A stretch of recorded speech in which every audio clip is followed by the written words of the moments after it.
Hello! Hello, and welcome to this final boss fight live stream of Daggerheart. My name is John, and I am joined by Stanza. Oh.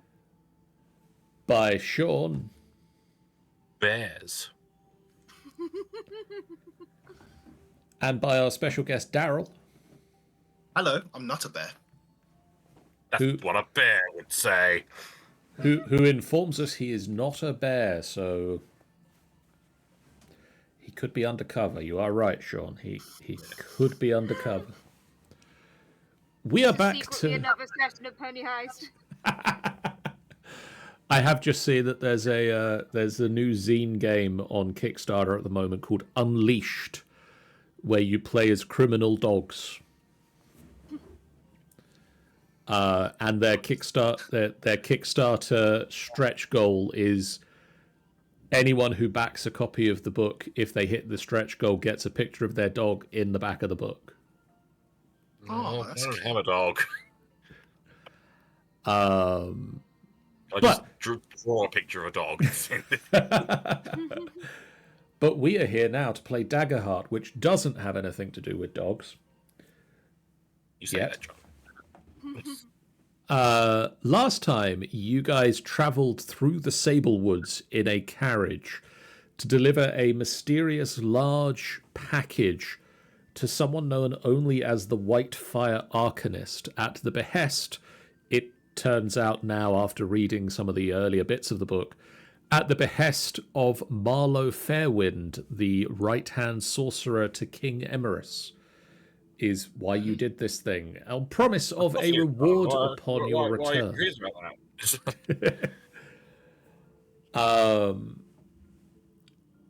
After completing a ritual with the Whitefire Arcanist, you returned to their household, where they informed you that on the way to the ritual they had sensed a strange issue with a nearby spire and the potential that magic was weakening within it.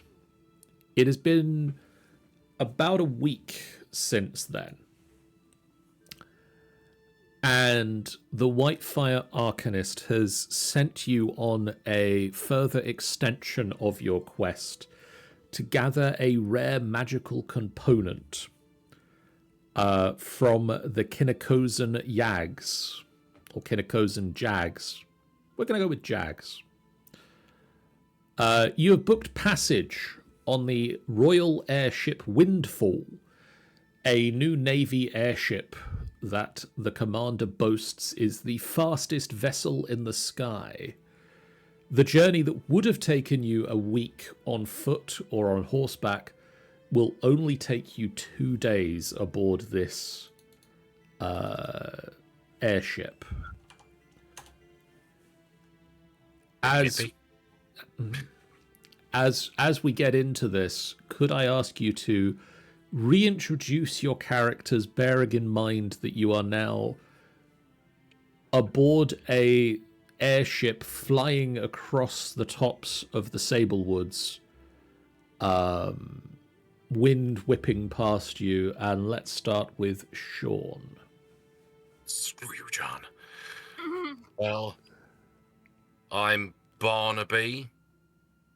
To go my full name: Barnaby, Brett, Spencer, Jean, Lawrence, Barry, Clarence, Derek, Lloyd, Hubert, Doris, Christian, Gage, Manuel, Randall, Brian, Tom, Rodney, Marshall, Stanley, Richard, J, Ralph, Josiah, Dwayne, Swip.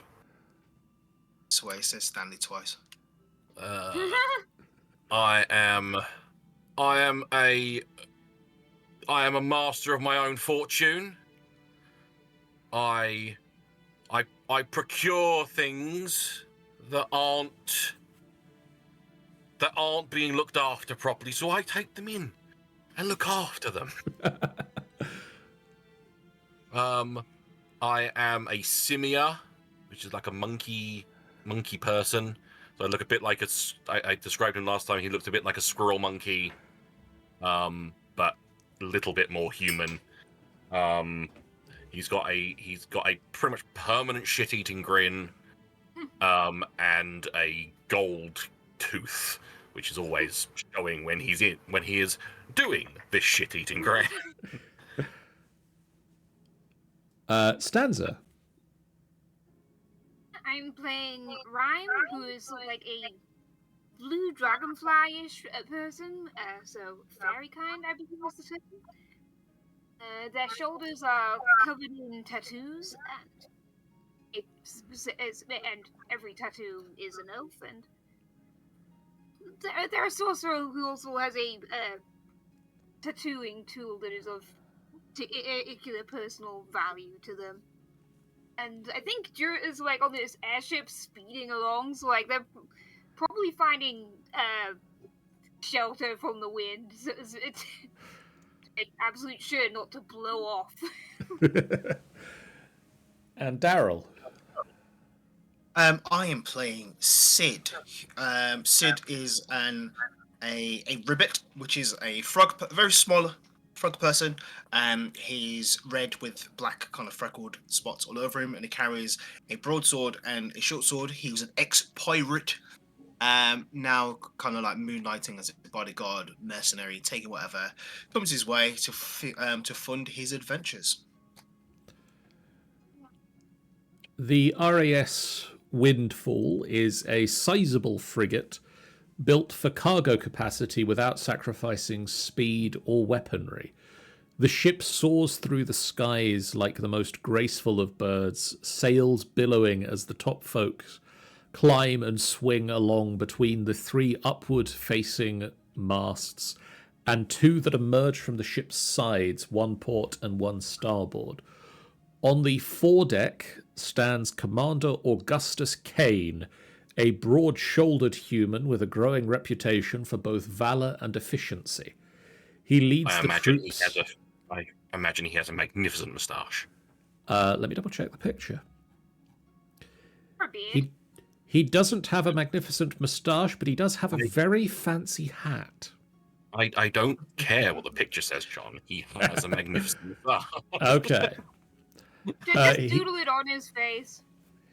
He leads the troops with grace and ease, assisted by his orc first mate, Lieutenant Commander Kalis Shorehand.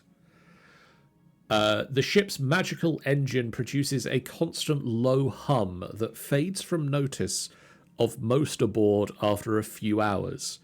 A few other passengers come and go from watching the skies on the deck of the passenger ship to go below deck, which includes a common area, a small galley, the various bedrooms that you've all become accustomed to or will become accustomed to. The sailors have given you somewhat icy reception, not pleased to have adventurers serving as their security rather than their normal fellow sworn soldiers, and have established that you're forbidden to go to the engine deck or the hold. While passengers enjoy the view from the deck, a huge shadow passes over the ship, momentarily blocking the sun. And then another shadow passes overhead. 2 grey-scaled wyverns are bearing down on the ship. Their jagged maws open, releasing a blood-chilling roar as the ship shakes beneath you. One of the wyverns crashes into the foredeck while the other dives towards you on the aft deck, their howl ringing fiercely. All right, arms out. Well, I suppose we have to put that shuffleboard game on hold. I was losing badly anyways. Oh, no. So, before we start this combat, I'm going to point out to especially our Simia friend that there is a passive feature of this battlefield, of a fight upon the Windfall. You can gain a height advantage by clambering around the rigging and masts.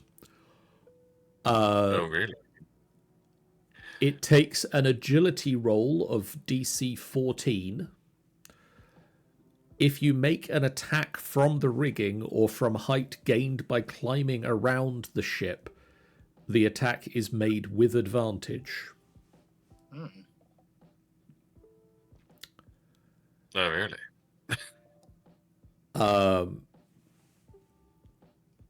But as we get into it, there are two wyverns there. One of them stood currently at the rear of the ship. The other one has dived straight into where you are stood on the deck. Its breath hot from its open maw, and it's looking at you very hungrily. What do you guys do? Get it. Gonna kill it. Now, with more specificity, what in this exact moment do you Kill it. do? What do you want? Flank it from the sides, cut and slice its neck. Okay. Roll me an attack. Oh. I rolled 2d12s, one hope, one fear. One hope, one fear. Oh, that is 11 hope and 1 fear. So add it it's add it 13 all together. hope and 3 fear. Sorry. So that's 12. 14. What the hope is 14 hope. I'm sorry. 14 with hope. So take a hope, and Yay. that is enough to hit the wyvern. Oh, I can't add it for some reason on the sheet, but I'll mark it. I do. 2, so that is 6 slasher damage. Okay. Oh wait, if the damage die are exactly the same, that's not a bonus or anything, are they? No, that's not a bonus. Cool. If That's the only if you roll D12s are the for- same, yeah. Yes, that's it. Thank you. Cool. Okay, so you mark a you dealt some damage to one of the wyverns. Who wants to go next? I'd like to use my dual staff to send some shards of magical ice at them. It's just Okay. a normal dual staff attack.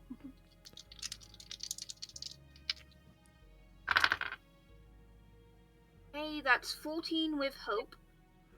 So mark the hope, and that is enough to hit it. Nice. Yeah, then I'd get a couple of d6s. Ooh, that's a 10 magical damage. Wait, no. 11 magical damage. 11. That I need to double check, I think. Where did I put my book? I don't know. Could be anywhere by now. Did you sell it to the wyvern? Damn it. You're not supposed Why would to you know do that. that? Yeah. Yeah, that slams into it, and you spin the ice, and it slams into the wyvern. It takes 2 heavy hits. Barnaby. I'm going to back up as far as I can. Okay. And then I am going. Do I want to climb up in the rigging? Because now I know I can do that. I want to do it. So, It's an option. Mm-hmm. I'm gonna climb up in the rigging. Because fuck it, I want to climb up in the rigging. Make me an agility check. And because it is climbing and balancing, I have advantage on agility rolls concerning that. Because monkey. Because similar ability, I assume. Yes. That, fucking hell. That'll be a 24 with hope. Ooh. Let's go. Like a graceful monkey that you are You just dart up into the rigging, like you're just walking across a room. You've just like gone upwards. Yep. Got fucking up in it. Then can I make an attack on the same turn, or do I have to wait until something? I think that is a possibility, yes. I think that does give me an extra token on my tracker, but you Then can make... Keep going so long as you succeed. Then I'm going to try to shoot him with a about to say longbow, no, crossbow. So roll with advantage, which means you get to add a extra d6 to your roll. Yep, advantage. That will be a 17 with fear. So that'll hit, but it does mean that after this, I get to activate the wyverns. Well, screw you, John! Sneaky. I'm not hidden. But then again, an ally is within melee, aren't they? Yes. So Sid rushed up to slice the wyvern across the throat, so I get an extra d6 for sneak. So yeah, it could have been infinitely better. Only 8. A 5 and 2 1s. That was garbage. okay. I shouldn't have closed that other book that I closed. Let me open Why it did you again. close the book, John? No, I thought I would. You thought you knew it all, but you didn't.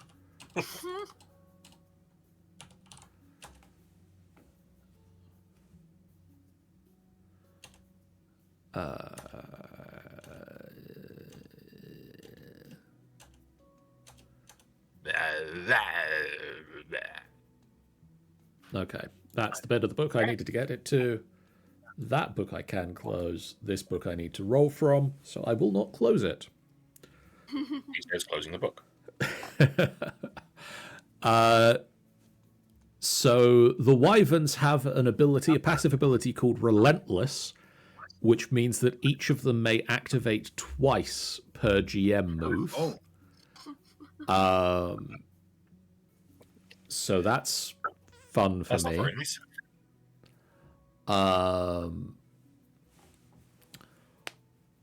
So the one at the rear of the ship sees that you guys are attacking its partner. And I'm going to mark a stress on that wyvern to use the Deadly Dive ability. What?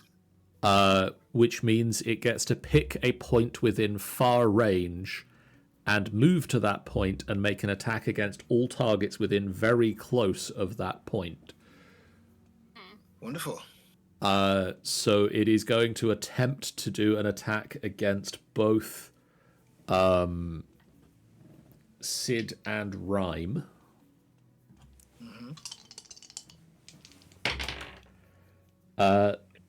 Rhyme, that is a 6. What does it mean if you hit a threshold? So that would be your evasion. Oh wait, evasion first. Okay, no, I'm good. And then that is an 18 against Sid. Yeah, I think that got me. Okay. Good to know. So that Armor. that is gonna be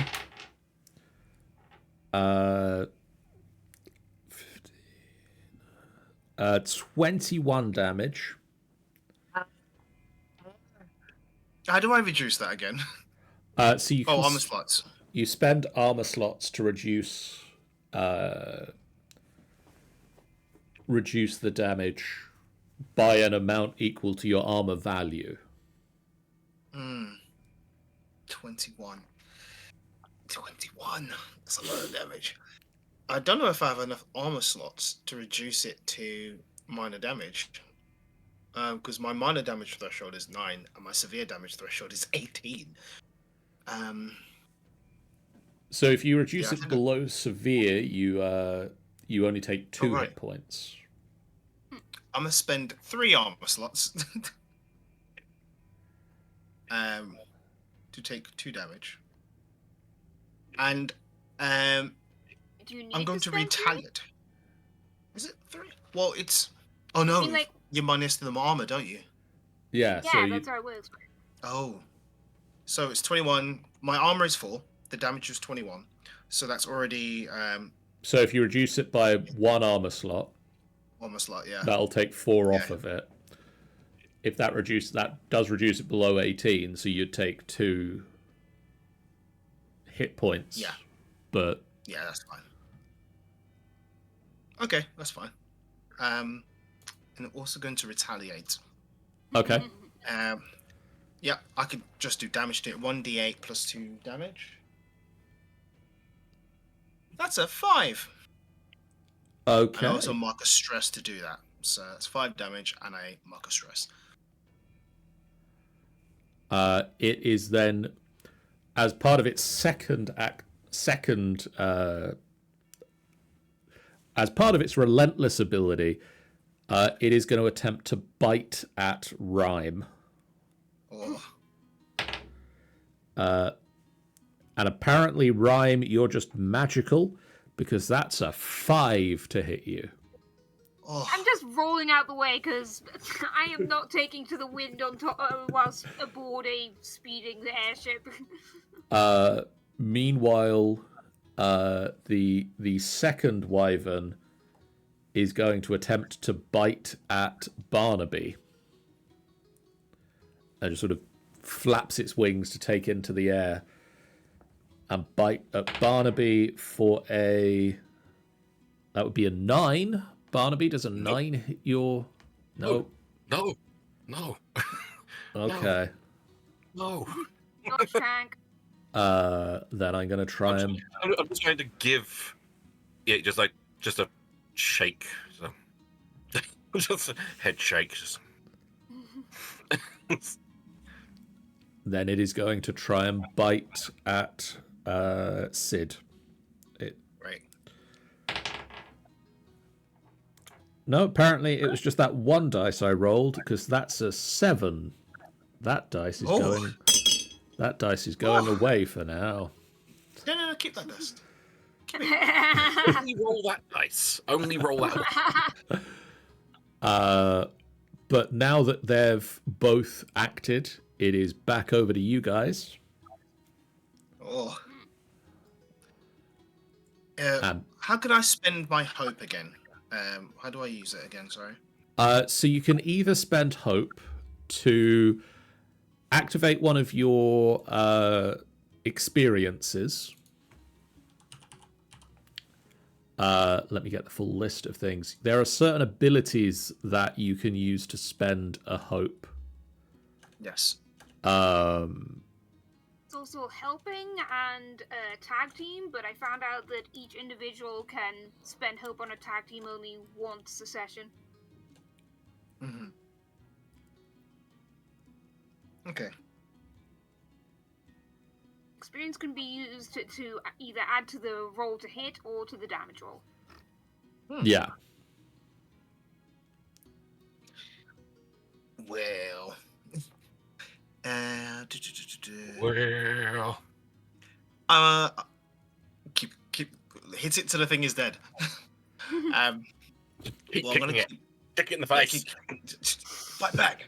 Gonna kick. Well, slash the one that I attacked.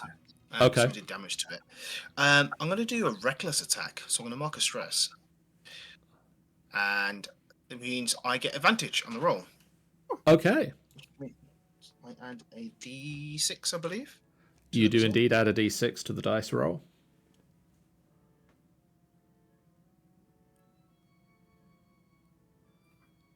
17. Hang on. Oh, No, that's the wrong dice. That's not a D6.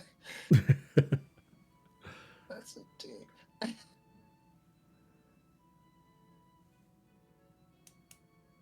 19 hope. Okay, so add your hope. Cool. And roll the damage. Cool. That's 10 damage. 10 damage. Okay, it is looking like this one has taken a lot of damage now. That it is starting to move a bit slower. It thought this was going to be an easy meal, and it wasn't quite prepared for this level of attackers. It's seen the error of its ways. It's not great. And I'm thinking I'll try freeze its eye. Okay. I'm so like, just to say, mechanically speaking, I'm gonna make an attack, but spend hope to also apply a +3 to damage using my elemental origin water. Okay. So you swirl the dual staff around and channel your magical energy down at the wyvern. Roll the attack. Roll. Roll. Ooh! Oh no! Oh no. I mean, okay, that's good, but also not so good. Okay. Do inform us. Yep. 21 to hit. That'll hit. Fear, though. Okay.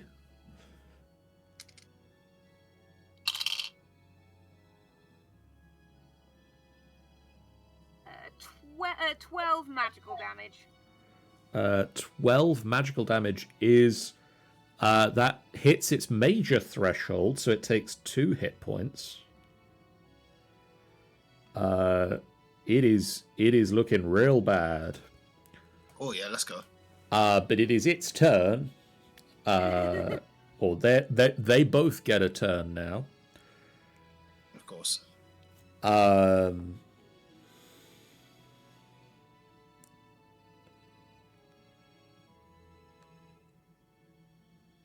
And all out. one of them is going to make a deadly dive up into the rigging. Oh. So Sean, Barnaby, it charges up into the rigging, leading with its claws, trying to claw you out of the rigging. No, And that is a 19 to hit. that does hit.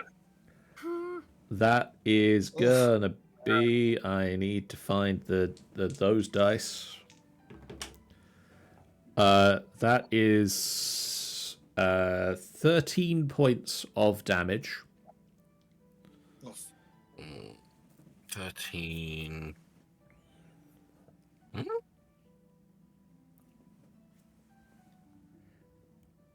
Hang on. I'm looking for him. Sorry, this is my first time taking damage. You're so shocked. Humble brag there. Oh, I am bruised. Oh, trust me, we went through an entire D&D campaign once where he didn't take any damage. What? It was very annoying. I just couldn't get anything near him the whole game. Yeah, Like it's been saving throws? That was my next question. I'm very good. He just stood at the back. Playing better. Just So throw an that- intellect devourer at him. If I'm assuming you're talking about Fenthwick. Oh no, I Sorry was to interrupt. thinking. I thought we had Calderax didn't take damage for a very long time. No, Calderax is probably taking less damage because obviously, Fenthwick would have taken damage, but in various forms. Yeah, Fenthwick took damage. It just was never Fenthwick himself. Yeah, Calderax didn't take anything, and especially didn't take any critical hits. Just No, he never did. Neither did anybody else in that game. I was playing a Grave Domain Cleric, which lets you just say no to critical hits. Just turns them into normal ones. But even if I spend armor, it's not. I'd have to spend a lot of armor to knock it down to 1 point. So I'm just going to take the 2 points. Okay. It also knocks you over and makes you vulnerable. Don't want until your next turn. I did look up what vulnerable means, and I've entirely forgotten it. So let me just look it up a second time.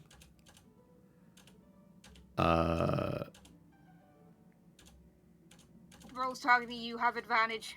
I believe it is. It is a bad thing to be vulnerable.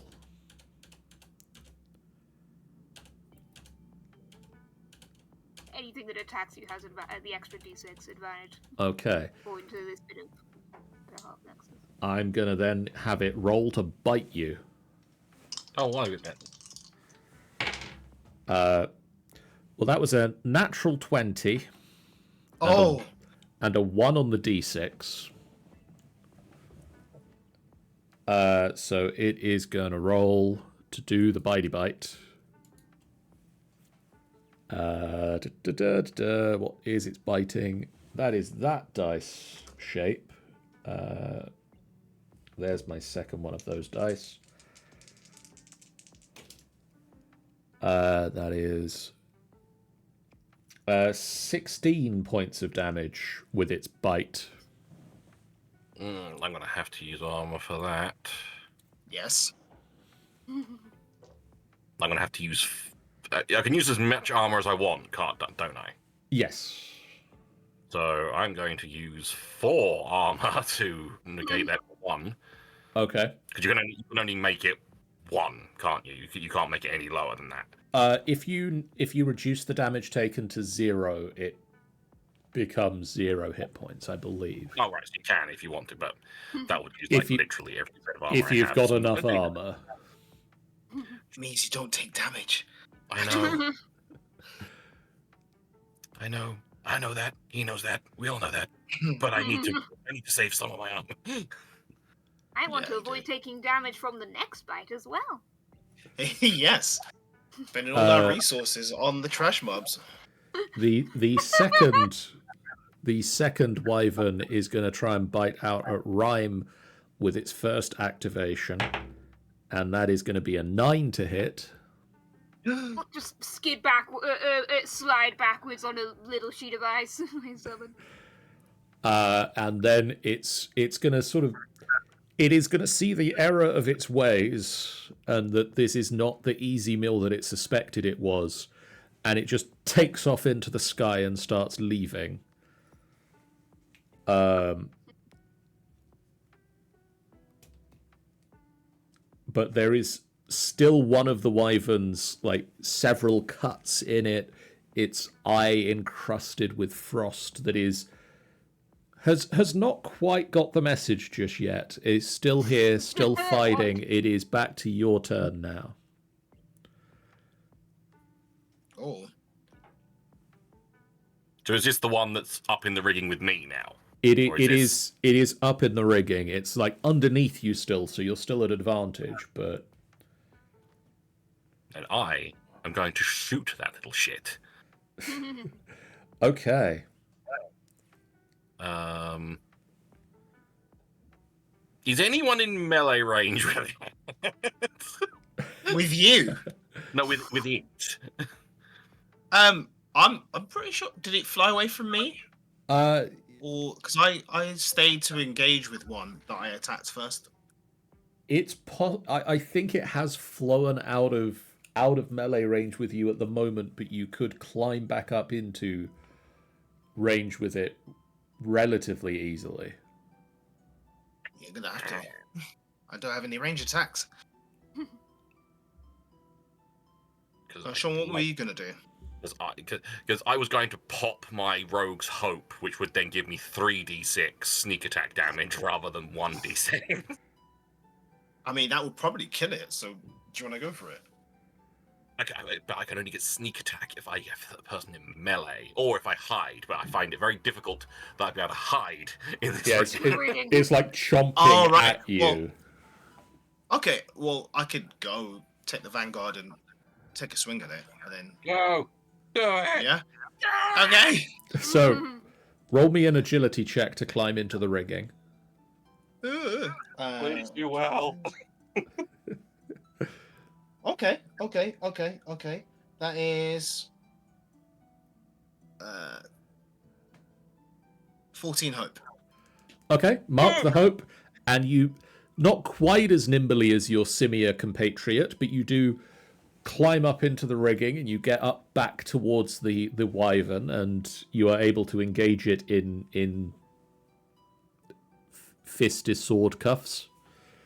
Fisty sword cuffs. Sweet. Yeah, cool. That's it. Slash it. Okay.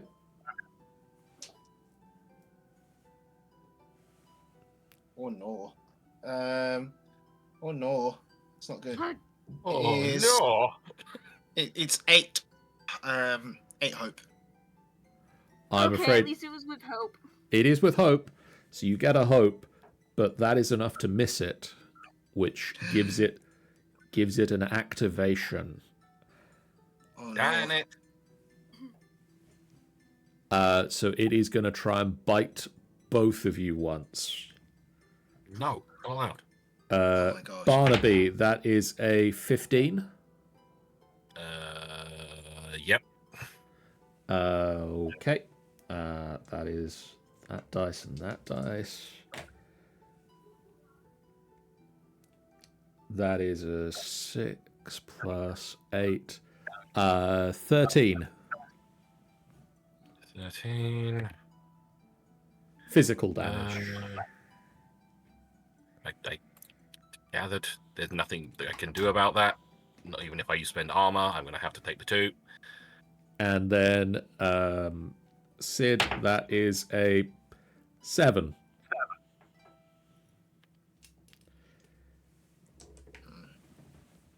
Against your evasion.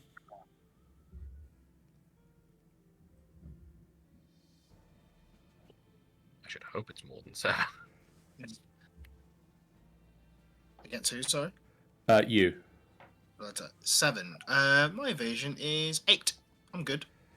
It bites up at Barnaby, and then it just like rakes down towards you and starts getting tangled up into the rigging. Barnaby, Someone's wanna shoot it? melee with it now, right? yes, someone is in melee with it now. 2 people, in fact. You as well. Then I need to climb further up the rigging because I can't shoot it with I can't shoot it in melee range, I'm assuming. I mean, you can climb up out of the range of it enough to shoot it. So Yeah, I'm going to do that. 1 second. Everything's going horribly wrong. horribly wrong. The website is not playing nicely with me. 1 second. 1 second. No, what the hell's happening here? Oh god, it's all going horribly wrong. I'm sorry.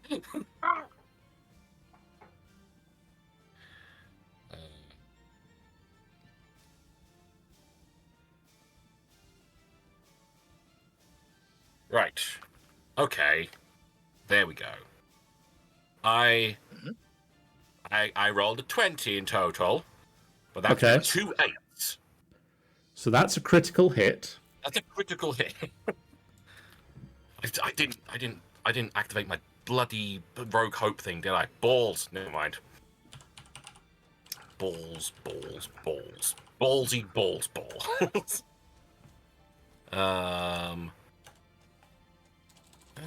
When you think of that, you can also spend a number of attack roll. Never mind. Okay. Yeah, it's critical. So it's the total amount of damage that you could get with the dice plus an extra roll, correct? Yes. Whoa. I believe so. Let me double check that. Damage rolls. See damage rolls. I would like to.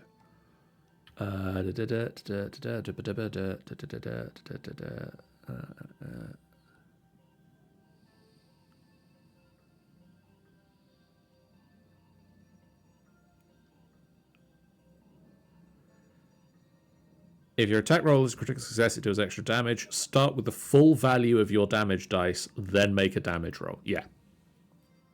So it's 2d6, so it's 12, then roll it and add that. Yep. Then again, if I was going to be using sneak attack, would it be a total of 3d6 rather than 2? Yes, it would. So that would be 18. Worse. And then I roll. 12. That'll be 30 total. Okay, well that's a severe damage. Upon this final hit, this devastating blow that you see like nearly puts a hole through its wing, it gets the note and it leaves. It flies away. It's very much like limping. Limping as it flies. Like the wing is wounded, and you can see it like slowly descending a little bit as it like flies away. Where do you think you're going, you little bastard? I'm firing after him. Okay. Commander Augustus Kane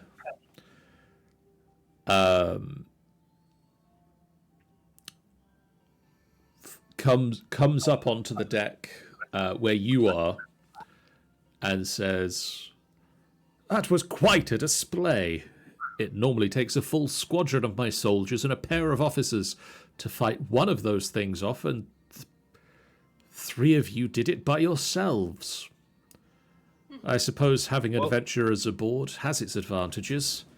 You must join me in my offices." Indeed. "You must join me and my officers for dinner tonight, so I can properly thank you for your service. Take some time to bandage your wounds and rest, of course." What wounds? Oh, God. Yeah, sure thing. Thank you. So you have a couple of hours. You can take a short rest.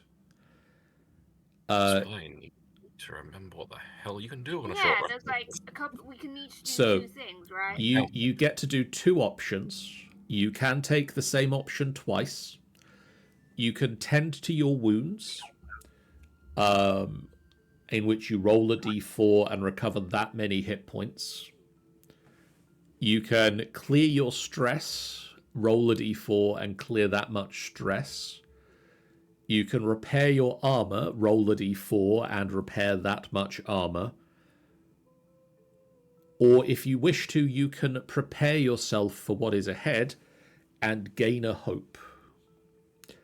You can also heal and tend to the wounds of or repair the armor of an ally. Cool. You can't, unfortunately, clear their stress. That's fine. And you like give him a massage. Apparently, no. Then I hate this game. Cool. I know what I want to do. I can help someone if needed, but like I'm okay. Yeah, isn't the thing where like if you raise hope with someone else, you both gain 2 hope instead of 1? So yes, if two of you choose to prepare, or if one or more of the party prepare, each of the party that prepares gains 2 hope instead of 1. If more Well, than You one lot of off you. yourselves. I'm all right. I I'm rolled a 4 to clear my hit points. On the Okay. D4. So when their website lets me do that. Okay. And I'll roll again for stress, because I got 2 stress. I rolled a 3, and I only had 2 stress. Excellent. And I can, my hope feature, I can spend 3 hope to clear up to 3 armor slots. And I only use 1 armor slot, and I'll use my 3 hope to clear my armor slots, because I was capped on hope. So I Okay. am full health. Wow.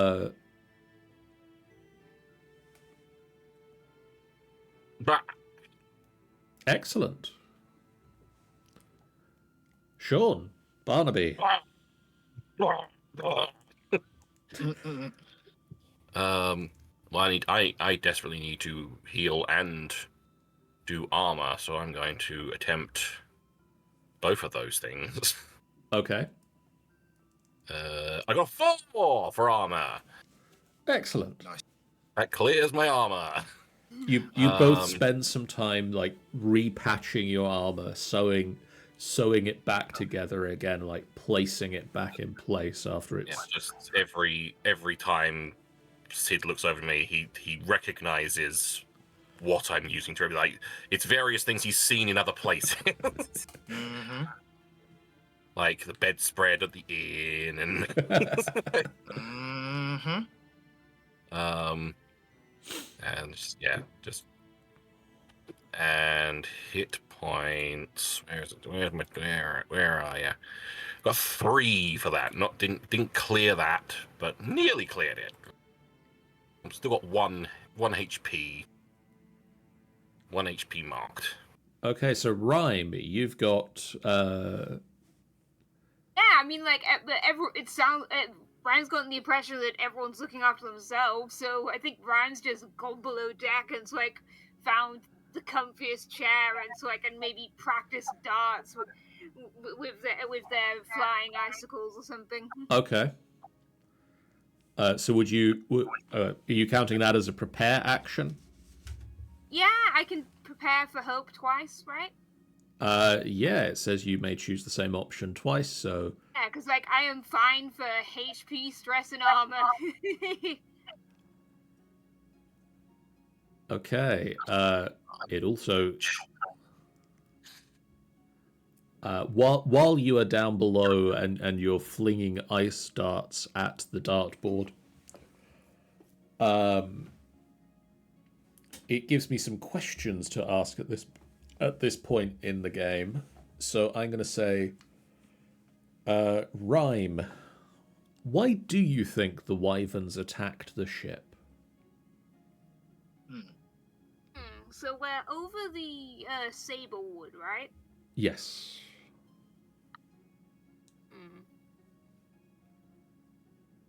Well, I mean, I half assumed that we're back at the Sablewood because of one of the weird energy towers being funky. Or maybe something, or whatever was up with the crops we saw before, so... Something is weird is going on here that's like... messing with what they usually eat. Okay. Yeah. Barnaby. What? You're going to get this question. Have you attended a formal military dinner before? No. I've been in such establishments while they've been going on. They didn't necessarily invite me. Okay. No, you were there. Nor did they know I was there.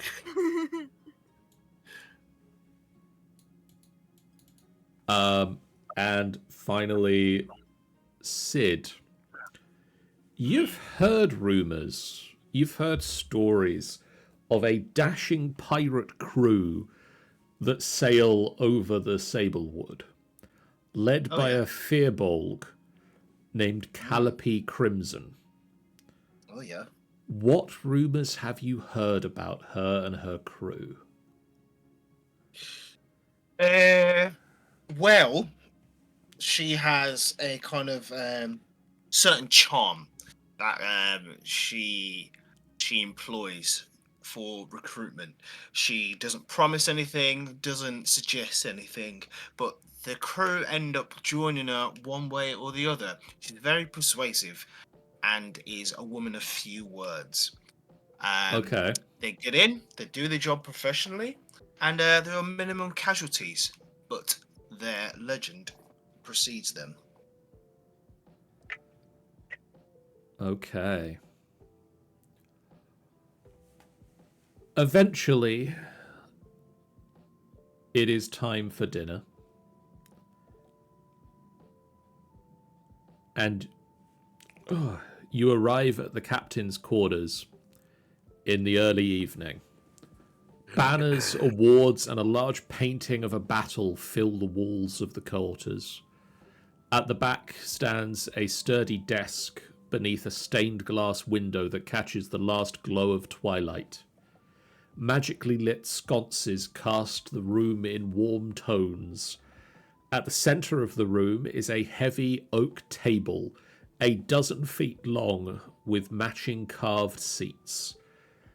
The other passengers are already seated, chatting with Commander Kane and his officers over fine liqueurs. You recognize, sat at the table, Commander Augustus Kane, a broad-shouldered human with bronze skin, starched clothes, polished button, and an impressive bearing. There is a faint scar over his left eye that cuts through his eyebrow and across his cheekbone.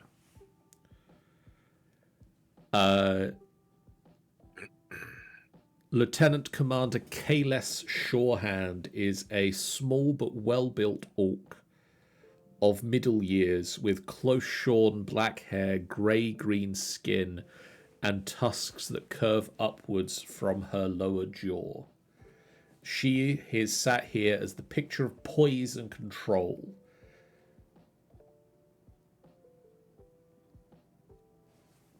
And Melandra Silver is also sat at the table. She is an elven, middle-aged elf with light brown skin, thick curly hair, and the resting expression that looks like she's working on 3 different problems at once.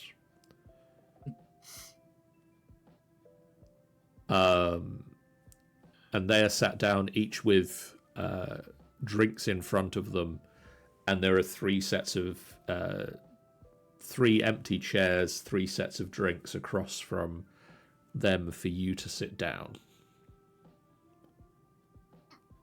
Don't mind if I do. Take my seat. Grab my little drink, my liqueur, and neck it. I would like to inform you all that this is a social scene. Oh no. You have to talk to people. And that means, in this scenario, that I have some. I have a few abilities that are available in the social side of things. The first one, which I will be telling you about, is the passive ability. You can hear a fork drop. Oh no, it's going to be one of those really awkward dinners, isn't it? Yeah. Everyone is paying close attention and is on their best behavior, so any attempt to conceal an action or speak without being heard is made at disadvantage. Stealing forks, people can hear them going into your pocket. But they're really shiny. And with that, I'm going to I've got other questions. There are so many questions. There's so many questions. Sean, what dishes are being served for dinner?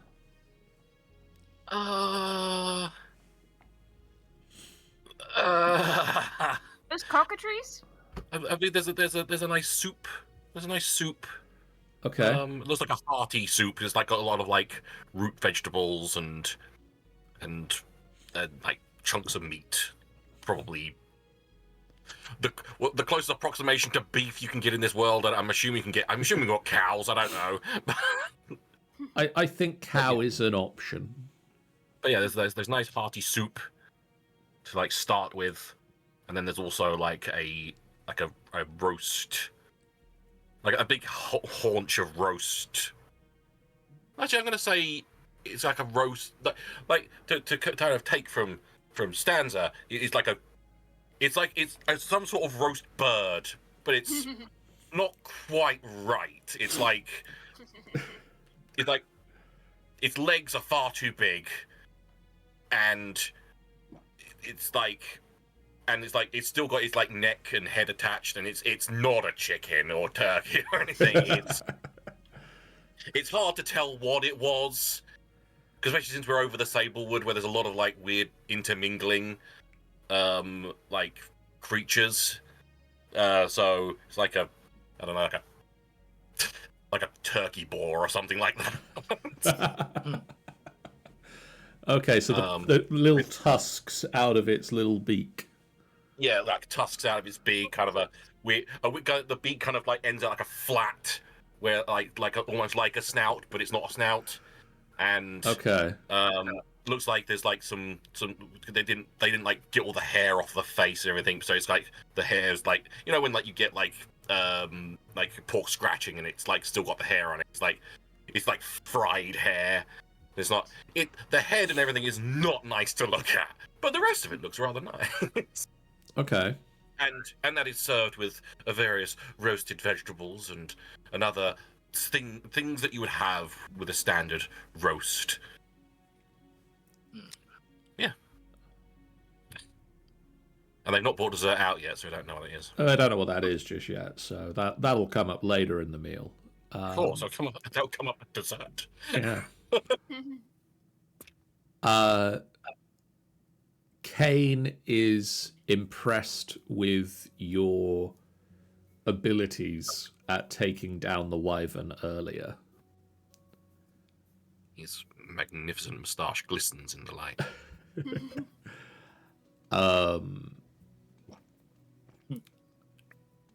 Big feathering hats are like giving a little twirl. Yeah.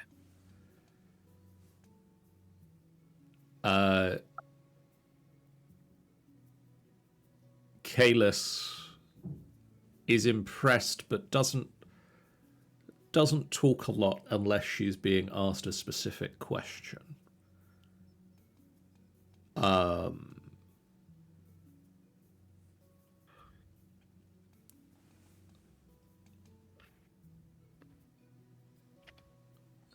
Is there anything you guys wish to talk to any of these NPCs about?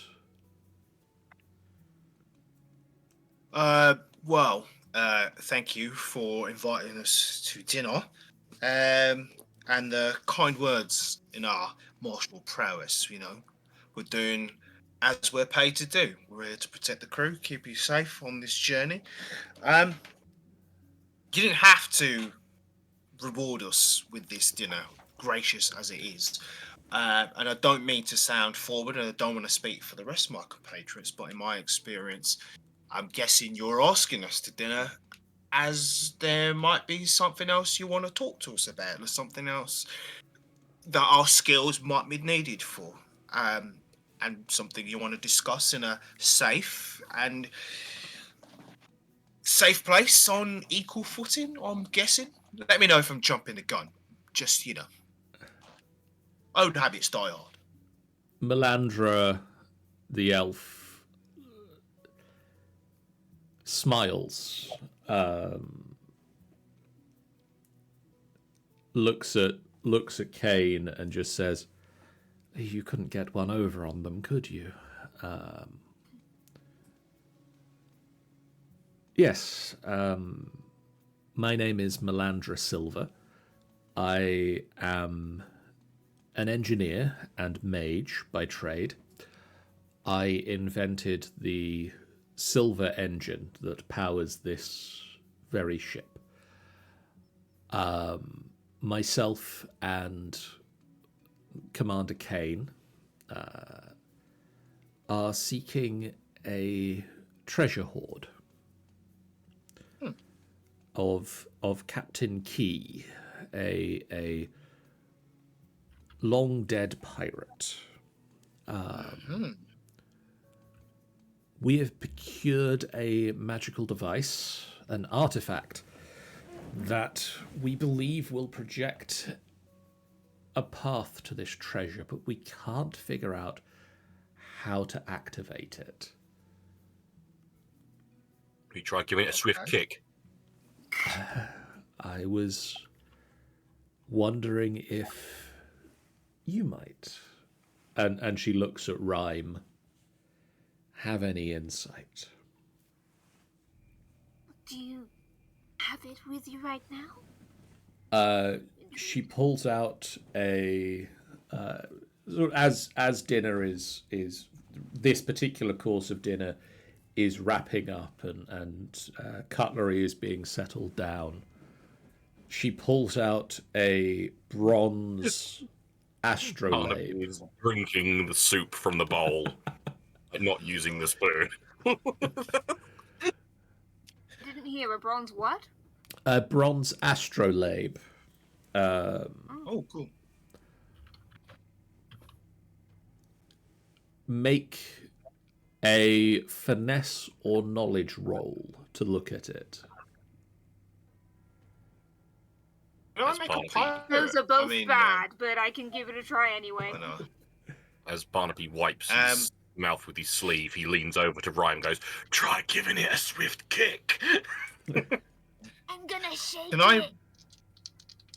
it. I roll as well? With Yes. I've got pirate experience. You I can don't know what spend statistic.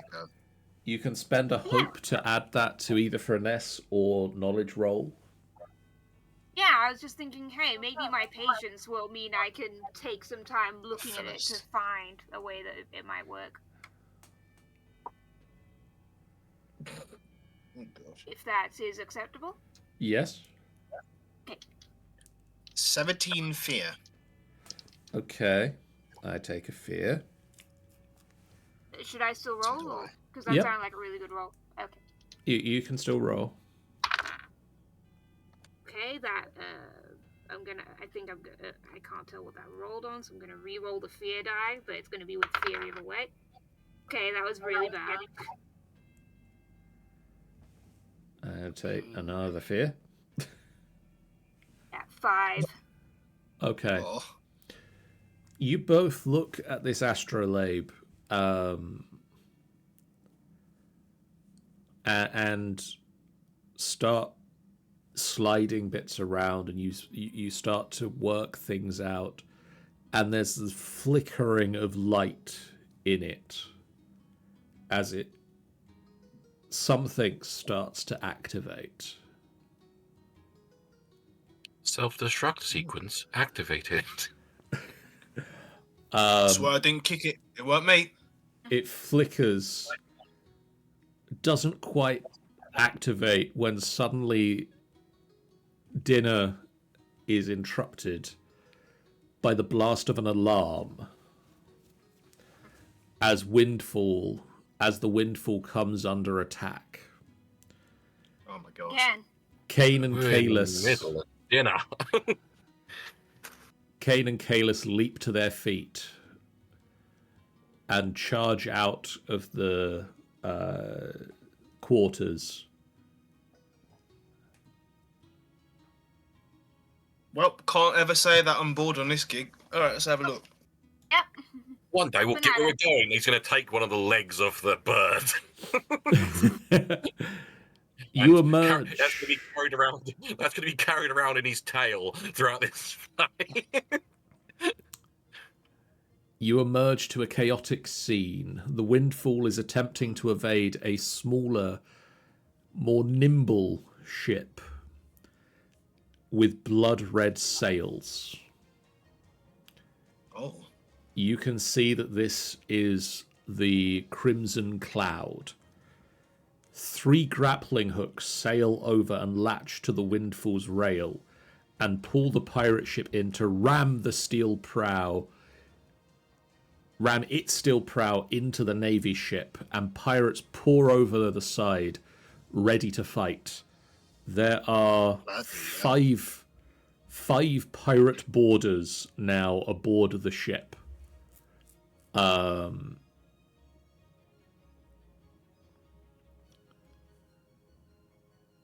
They are swarming onto the ship, and Commander Kane orders you to repel the boarders, telling his crew to take cover. Alright. All right, here we go again. Better be paid more for this. I'm gonna try find a spot where I can hit as many of them as I can in very close range and cast my rain of blade spell. Okay. So you can probably get 3 of them Nice. in this at any time, so... Okay, and that spends a hope to activate.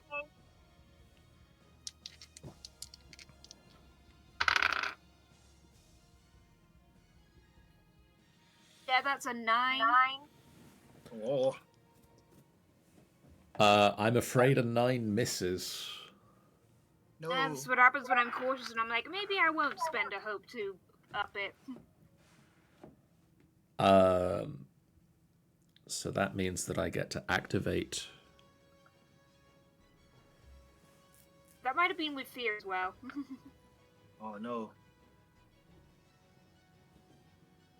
I think it was with fear, yeah. That means I will activate my pirate boarders, and 3 of them will rush up and start harassing Sid. Right.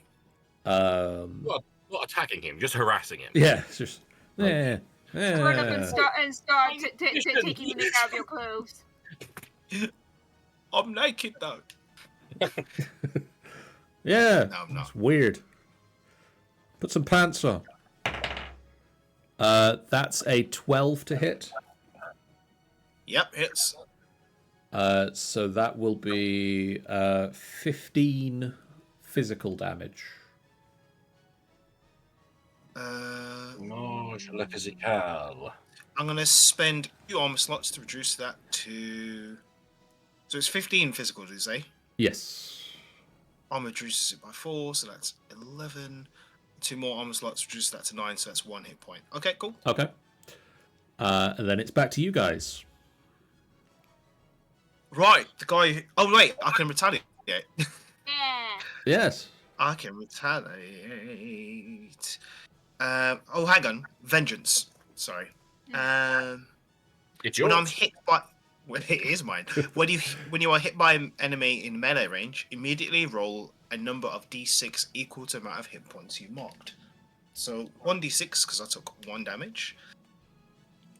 For each result of 5 plus, did a hit point back to the enemy. I rolled a 1, so vengeance does not hit, but I can use retaliation to mark a stress and immediately do 1d8 damage to it. Okay. That's 3 points on the retaliation. So you swing, and one of the pirate boarders goes down. Oh wow! I'm gonna attack another one in the attack phase. Okay.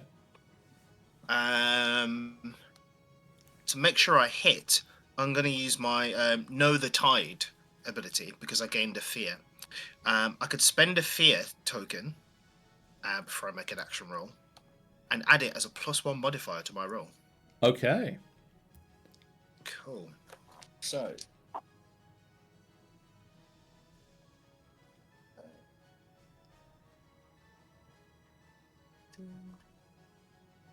16 fear to hit. Okay, 16 will hit. Cool. And that is 9 damage. Okay, another pirate goes down. Add some of that. But that does mean I get to activate my pirates again. They're not allowed. They're not allowed, Jack. The two that are not currently engaging in Sid's combat, or the two that were initially not engaging in Sid's combat, are now going to run up and try to harass Barnaby. Barnaby, that is an 18 to hit. Yes. That will be 10 physical damage. 10 physical damage. I'll have to use so much bloody armor. 2 armor to make it a 1. Yeah. Yes. It is your turns again. Oh. Can I go save Barnaby like I've done in the past? I'm on my way, Barnaby. Don't you worry. Just the tail comes around with the with the leg and that's 8 hope. 8 doesn't hit, I'm afraid. Oh no! I still get a hope. You do still get a hope. I missed. But you failed. Barnaby, look after yourself. I mean, I was intending to all along. I didn't have much faith in you. Wouldn't expect you to say anything less. The one that is I'm sorry, still... is your ankle still giving you a bit of a twinge from last week? I'm sorry, did you have a nice bone in your body to say about me? No. No, I didn't think so. Don't change. The one pirate that is... the one boarder that is still harassing Sid is going to attempt to slice with a cutlass. That's an 11 to hit your evasion. Oh yeah, it hits. He's run out of friends, so it's not a group attack anymore. But that means, unfortunately, I rolled a dice and I rolled a 6, so that is 6 points of physical damage. That's below my threshold of minor damage, right? Oh no, hang on. So I've got. That just does 1 damage, right? That does 1 damage, yes. Okay, fine. 6. I mean, I could spend 2 armor slots so it doesn't do anything. You could. You could. I do that, and I retaliate. Okay. I'll mark a stress. Yeah, immediate weapon damage. Cool. That is 4 points of damage. You swing, like the cutlass swings into you, and you swing back just as viciously, and this pirate boarder goes down. And Shivers timbers. As this pirate boarder goes down, a dashing furbolg woman with a tricorn hat, red eyes, and a polished leaf amulet around her neck steps up onto the prow of the pirate ship, shouting, "Nobody has to die today. Just bring me the prisoner and we'll be on our way." Well, it's a bit late. We killed a few of your mates already. We've already killed like 4 people. Nobody else has to die today. I thought that was what you meant, but I just really wanted to say that. It was really funny. I wanted to say it before Barnaby for once. It was just Barnaby's real bad pretty timing quick. on your part. Yeah, exactly. Yeah, and I really wanted to get that quip in before Barnaby could. I wanted to get one up with him. Seriously, these two just talking over each other. If you'd started with the nobody has to die before you attacked us, Yeah, then, that's it. Then we wouldn't have had to kill these 4 people. Yeah, exactly. And now you've got no chips to play because we've killed your mates. So, I don't know how this negotiation is going to go now. As you say this, several more pirates surge onto the ship from there, Oh, so she had more. from the Crimson Cloud, including Calliope herself, who starts to head towards the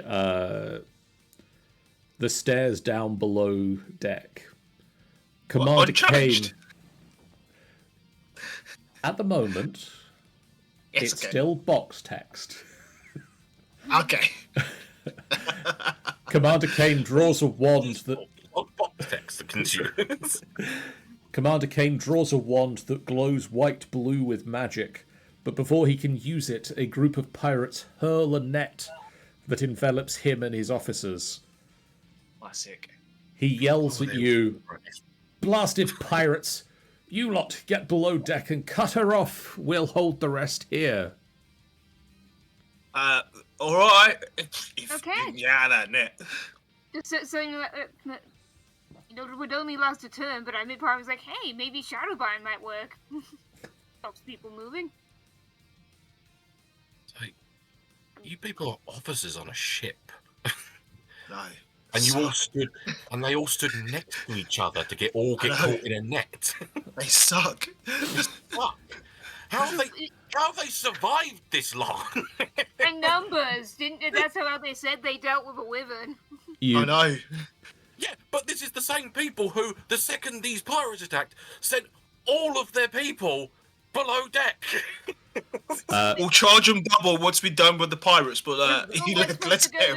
Barnaby, to go below deck after the pirate captain anyway. you notice as you're charging across the deck and saying this to your comrades, you recall back and notice that Commander Kane has only recently been promoted to commander. Oh, great. Inexperienced.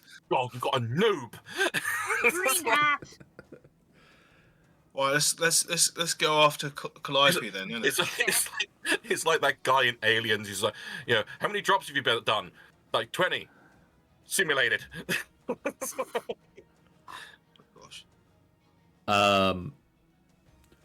As you follow Calliope, you hear her descending 2 levels to the engine deck, which has previously been off limits to you. Oh. Oh, time to find out what's down there. What's down here? Not now down. When you get there, you see a strange magical contraption with tubes and crystals and a small weather vane connected to a freestanding iron cell. An exhausted and obviously malnourished Galapa stands in the cell with silver cords wrapped around their head, waist, and limbs. Melandra Silver stands in front of the cell, blocking the pirate captain from reaching either the magical contraption or the cell. Calliope Crimson threatens Melandra with a drawn cutlass, the artificer frozen in fear. The distraught Galapa calls to you, saying, "Please, help my captain and get me out of this horrible thing." Right, Barnaby, I want to say it first. Are we the bad guys? I don't. We're not wearing any skulls, but I think we might be the baddies. I think we are the bad guys. You can stop being the baddies now. I mean, you all right? I mean, we've already gone over the like commander and officers and stuff are all bloody useless. So we could take them. I mean, we could. They're in a net upstairs. I mean, we're low diff, innit? Ship now? I mean, yeah. Look what they've done. They've tortured the poor fella. I mean, I'm just planning ahead. We're probably going to have to fight our way off at least. Yeah, but that'll be pretty easy considering that they all got grouped up together to get caught in a fishing net. So, yeah, won't we free this poor soul, get the full story from Calliope, and I've got high hopes that we could take them. yeah, and I fear that it might be a bit too easy. Let's do it. You can see around. You can see at Melandra's waist. There is a on her belt loop. There is a set of keys. I would like to approach Melandra and so like and so like and to so like just like look at the cell and then look at us and then look at her and just sort of like, I've seen her capabilities. Do you think trying to stop us freeing this Galapper is wise? Roll me something that is your intimidation on her. Can I give Stanza advantage? I mean, or something like that. I've got this is not a negotiation in my experience. Can that aid Stanza in any way? Yeah, you can spend a hope to do that, I think. I believe you can make a roll and it will give Stanza a bonus if you succeed. So that is a what, intimidation, you say? Whatever you choose to be this intimidation. I would say presence. So okay. 12 hope. Nice. Okay. I'll save my hope then, since that sounded like a really good roll. Ooh, that's good. That's good. That's a 19 with hope. Ooh, okay. Nice. So both of you get a hope. And thank you, Sean. Our mod is lurking, but just caught a spammer. Spam bot. So both of you get a hope. And Melandra looks at you, looks at the cell, looks at the key, like pulls the key off of their belt loop and just like drops it and runs. Yeah, you better run.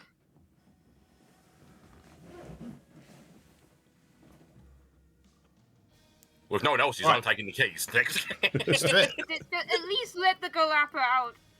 I'm taking the keys. Are they multiple keys, or is it just one quite obvious key? It is.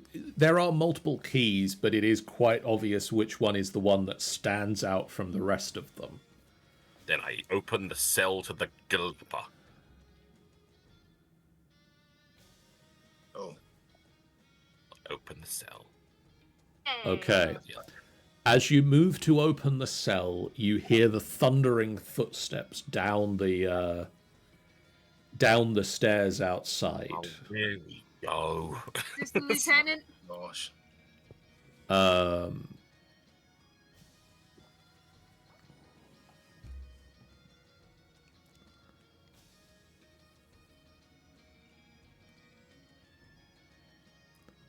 Let me double check. What was that thing that it said about that? What did that thing say about killing everyone? What was it?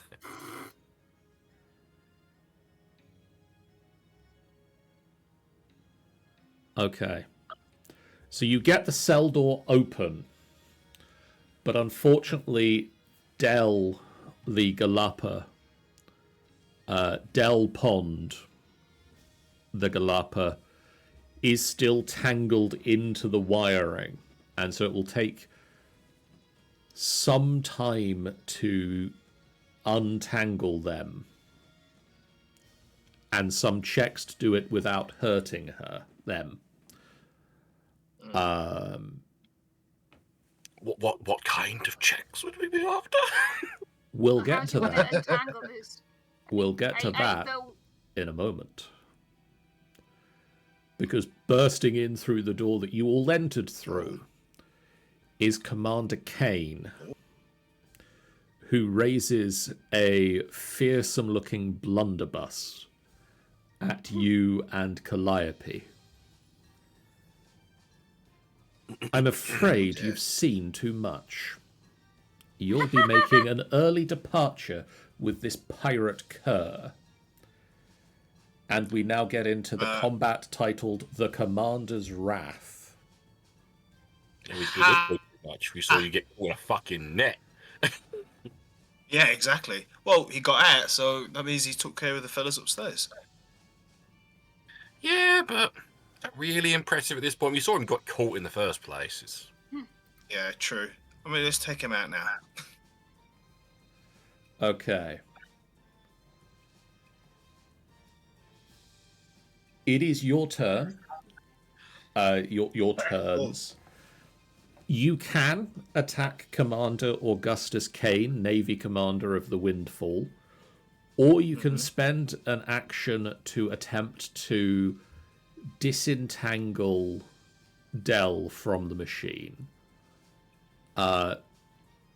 It will take 3 successes to correctly disentangle them. Whatever type of roll you choose, it could be knowledge, finesse, or insight.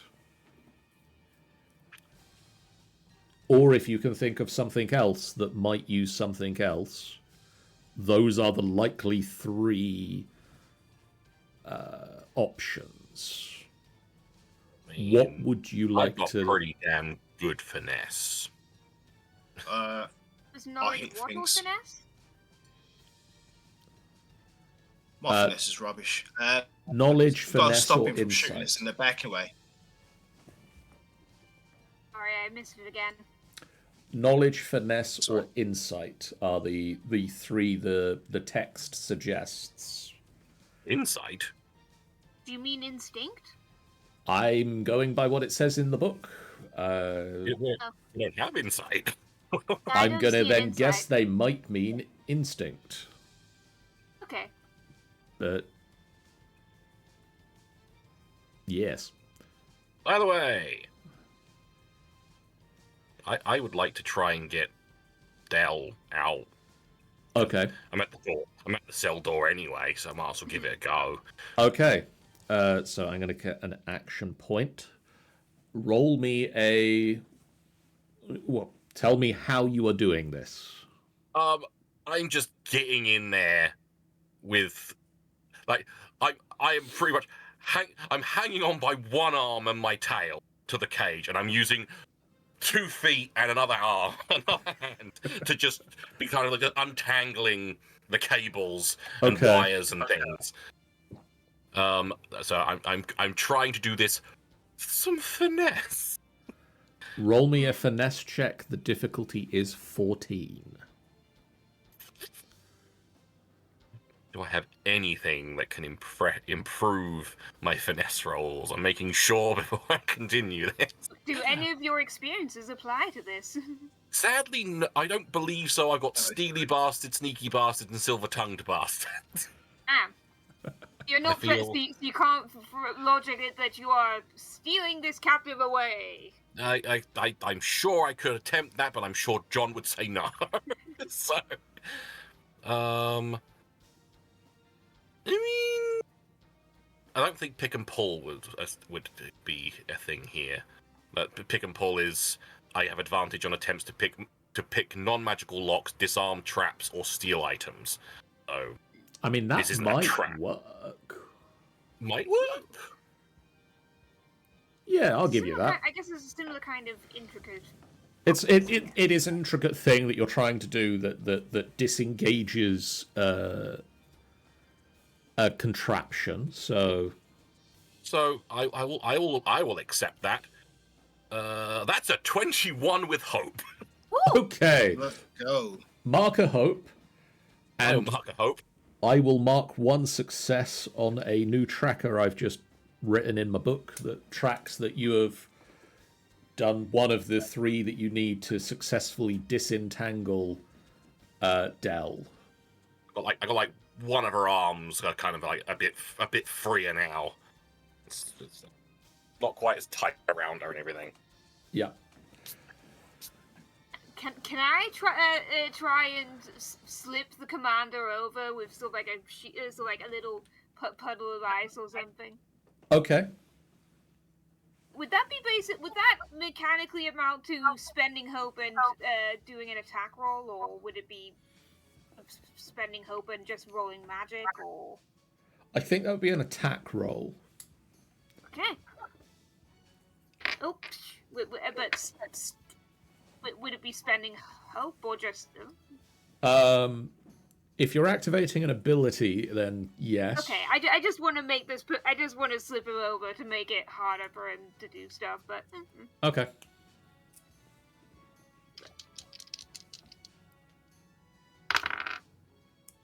Oof. That's a good noise. That's a great noise. Yeah, that's the sound of me getting shot with a blunderbuss. Oh no. 7 with fear. Okay. I'm afraid that does indeed miss. And it does mean that I get a turn. You're not allowed a turn. I haven't done anything yet. Unfortunately, it switches whenever you roll with fear or Or fucking miss. miss. So I'm going to use... I've got 2 action track tokens. I'm going to use both of them on the ability called For the Realm. Which means... For the realm. Augustus marks a stress.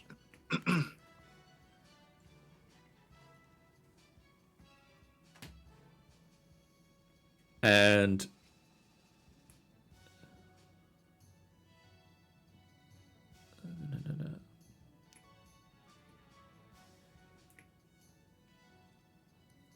No, I'm going to actually use the... I'm not going to mark a stress. That's a silly idea. I'm not going to do that one. I'm going to use his blunderbuss. Right. He doesn't want to do Yeah, that. that was what I was expecting. Which means he is going to make an attack against all targets within a very close range. Wonderful. And so it's 1 attack, and he'll hit any of you. Mm-hmm. That is a 8. No. And it doesn't hit Calliope either. Oh. Does it hit all of us or any of? He would hit Right, any I of see. you that had, if he'd rolled better, yeah. Why, it hit me because my evasion is 8. Oh, he hit you, just you. Great. Just me. And that means that is a cocked dice. 14 points of physical damage. And I'm spend 3 armor slots to reduce that to minor damage. okay. And because of the dazing effect of the powerful attack from the blunderbuss, I get to add a marker to my action tracker. Boy. Does that mean you get another action? Not this turn, Okay. but the next time he activates, he'll have another potential have it. action.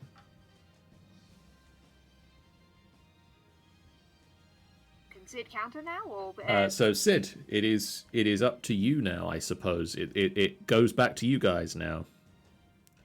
Great. Finally, we can hit him. I'm just wondering. I've got ribbit ancestry. Long tongue. You can use your long tongue to grab onto things close to you, which is 10 to 30, which is 10 to... Hang on. his gun? 10 to 30 feet away. Yeah. I can also mark a stress to unleash it as a finesse close weapon that does D12 damage using my proficiency. And it'll be a 2d12 damage roll. You can attack him with your tongue if you would like. To grab onto things. I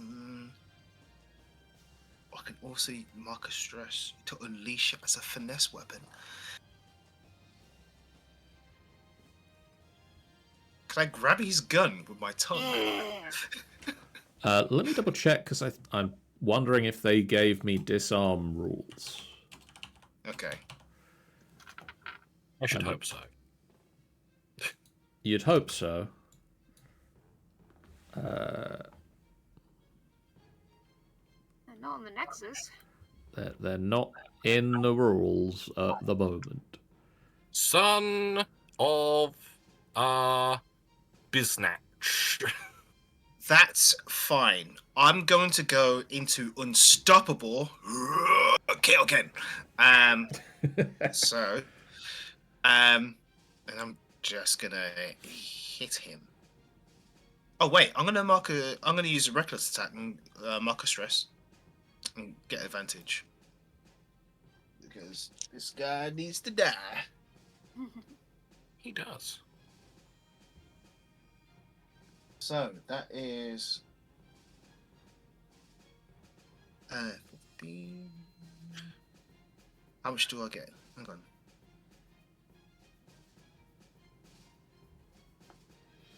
16 fear to hit.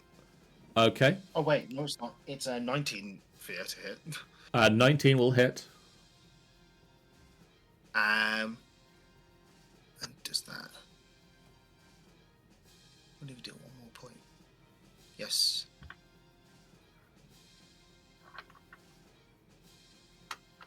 Okay, cool.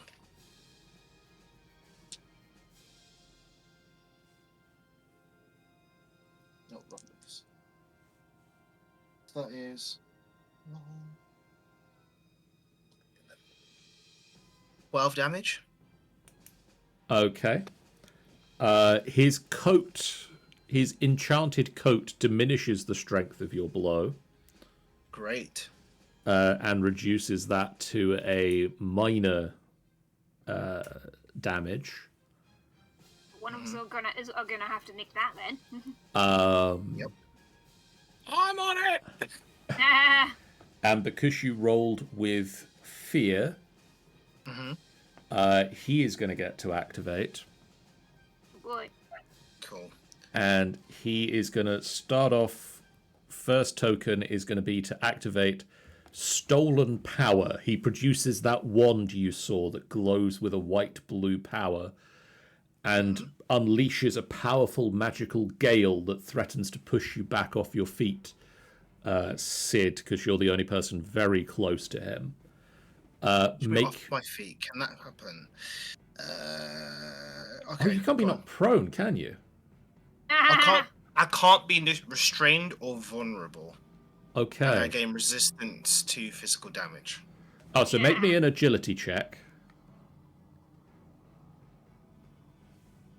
An agility reaction roll. So to just 16 fear. No, Bring- 16 hope. bring this 16 up. hope. Reaction rolls, it doesn't matter which die rolls higher. It's just Okay, cool. nobody gains hope, nobody gains fear. It's just a thing occurs. So it was 16. So the wind threatens to push you off your feet, push you back away from him. But you hold strong, digging your feet in, holding firm, standing where you are going to stand. And he looks at you, and you are too close for his blunderbuss, so he is going to use his saber. He pulls a saber out and swings it with a 8 to hit your evasion. Just hits, yep. So that is 2d8. I should really keep those close to hand, because apparently that's all he rolls for damage. I have resistance to physical, so... That is 8 plus 12 physical damage. So if you have resistance, that's halved to 6. 6, so 1 hit point. Cool. Oh, it was in my melee range, wasn't it? It was within your melee range. I'm gonna use another stress to use retaliation. Okay.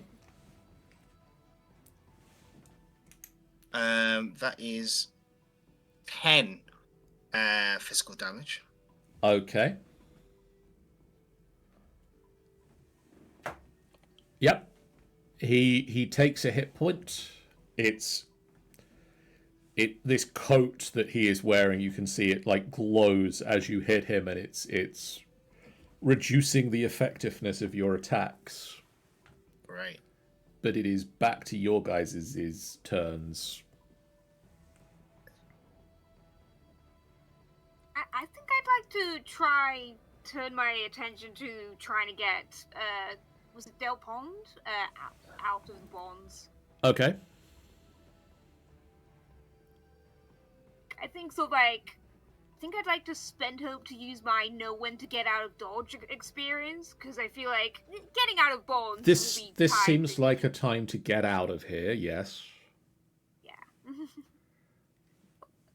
I would like to use instinct if that is acceptable. So that you said as one. Yep. Options. I'm using fresh D12 since it seemed like the other two had gone to sleep. Okay. That's much better. Thank you, two. 22. That is another success on the tracker. And Dell is nearly removed from their bonds. Nice. What's Barnaby up to? I'm going to try and get that last little bit off of her because I did well last time. Okay. So roll it. And am I able to do pick and pull still? Yes. Yes. Yes. 23. Okay. You do indeed take the very last bits of the bonds and pull them free, and the machine fades as its power source. We free her. The ship suddenly lurched. I know, right? The engine suddenly like shudders and stops as the power source is removed, and you can also see that the wand that Commander Augustus has, the glow just fades. He is turns to him. Sucks to be you, done it. Rush him. He's lost his stolen power ability.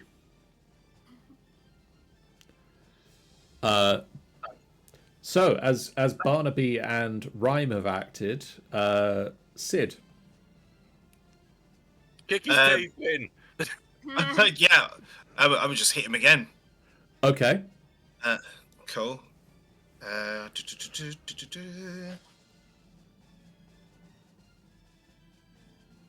Oh, nice.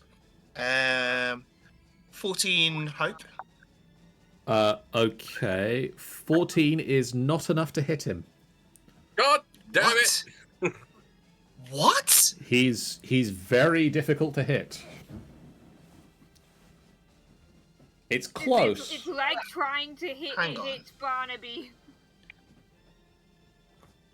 Did I get a +1 to my attack rolls or just damage? +3, I would be by now because of unstoppable. Increase your... No, I can't. No, that's it. It was a 14. That's it. Yeah, I missed.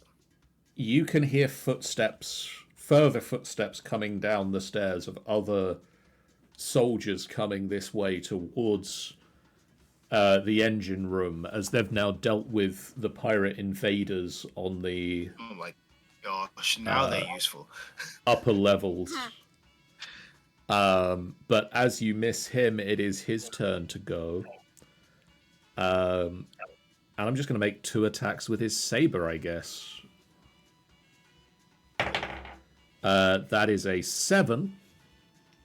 Yes. and a natural 20 for 23 total. Excuse me? Okay. So that is gonna be, oh dear, that is gonna be 16 points of physical damage with his saber, halved to 8 because you are unstoppable. I have 6 armor. No, wait, it's not 6 now. Do I have +1 to armor? Is it +3? My proficiency is 2, so my armor is 6 during unstoppable. I have 1 armor slot left. How much damage is that? It would have been 8 after your unstoppable reduces it. Yeah, I'll just take the hit, so that's 1 damage. And then it is back to you guys. Dell is free and is leaning on Calliope. Calliope is starting to like move towards the exits and suggest, if you would like to come with us, I have space. Bloody go! We know you've got space. There's at least 4 people you don't have anymore. Yes, quite. It's bloody lit. Let's huff it. All right. Let it fly. Yeah, I'm following with her, but I'm also going to take a pot shot at that commander as we go. Okay. So I'm gonna fucking shoot him. I'm fucking shooting him. Shoot him. I'm fucking shooting. Pull out a shot. He's currently in melee with Sid, correct? Yes. Which obviously doesn't do anything about the attack roll, but just making sure for when. It if may and have an when- effect Sit in the later back. on. If and when damage rolls around, oh, that fucking Jesus. That will be a 17 A 17 does hit. with hope. Bloody hell. I'd like to add. So that will be an extra d6 for the sneaky boy. Yes. Ugh, rubbish roll 9 Okay. points of crossbow damage. It's again, you see the crossbow hits into him, or the bolt hits into him, the crossbow stays in your hand. That's how a crossbow works. The bolt hits into him, you can see the coat glows around it, and it's not quite as effective as you were hoping, but it's not reducing the damage by quite as much as he would like. And you rolled with hope, and you hit him, so it is still your guys' turn. Yeah. They get a cheeky slash as I retreat. I'm going to spend my Seaborn point to get a +1 to my attack roll. Okay.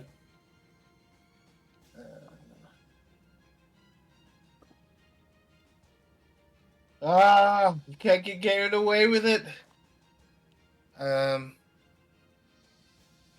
It's not enough.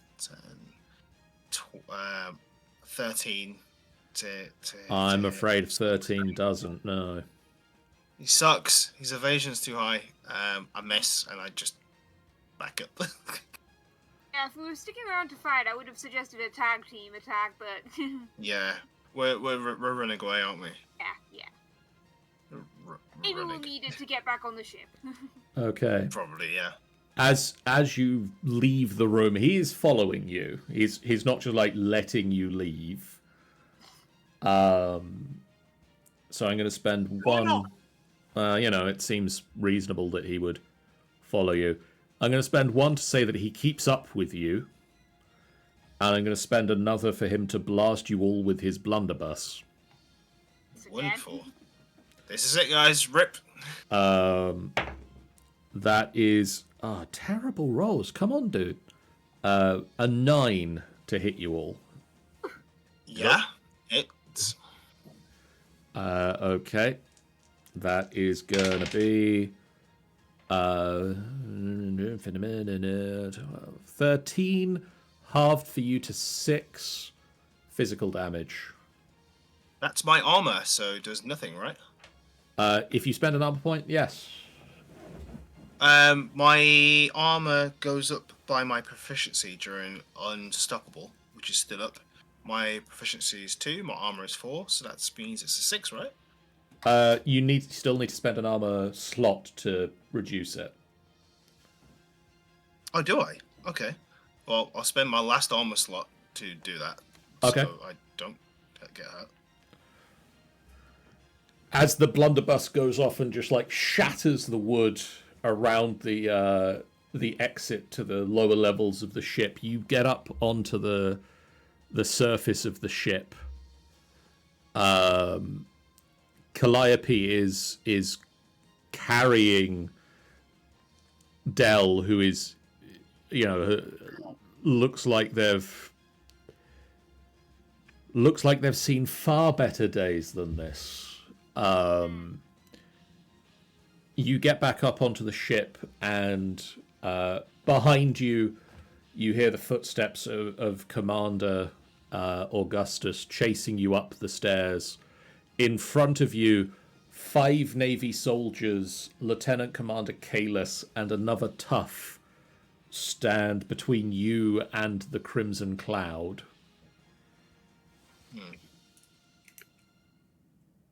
Great. Right, anyone got any tag team ideas? Cut through. Just make a dash for it. We'll waste time trying to fight them all. Inquiry. Yes. What time of day is it? It is just turned to night. A lot of shadows. Yeah. I don't know if that becomes important to anybody around here, but yeah, I don't know. I'm just saying. Yeah, the sun has just set. Well, I feel the logical thing to do would be for me to run to the nearest shadow and fucking disappear.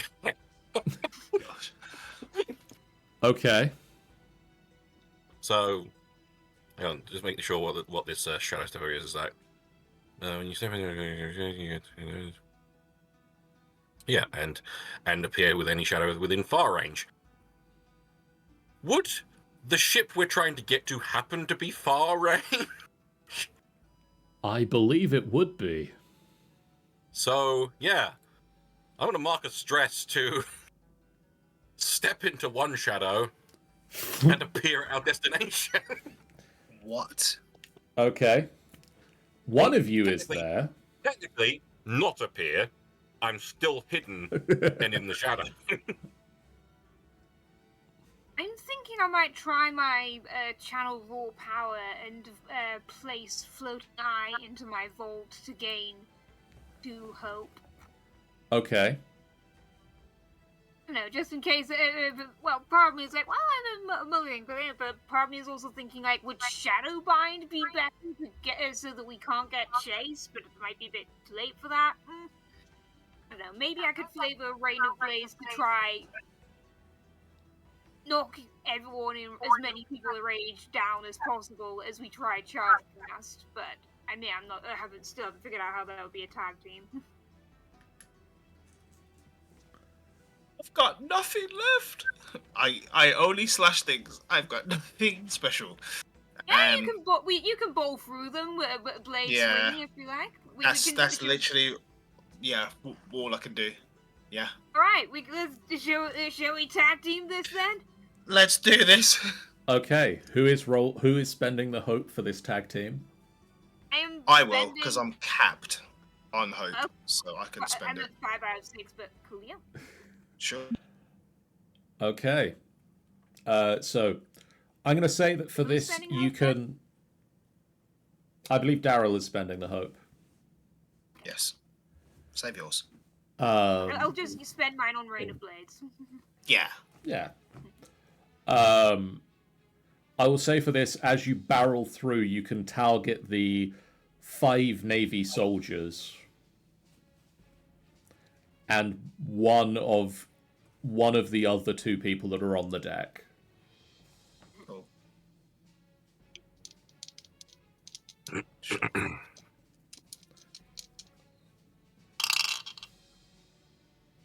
Oh, Okay, go on. that's a 20 with fear that I rolled. What did you get? 14 with fear. Okay, so we're gonna use the 20 then. Yep. Okay. It's the spooky roll. Spooky roll. It is a roll with fear, so I get to do a thing after this, but we'll see how many things I have left standing after this attack. If you would both like to roll your damage.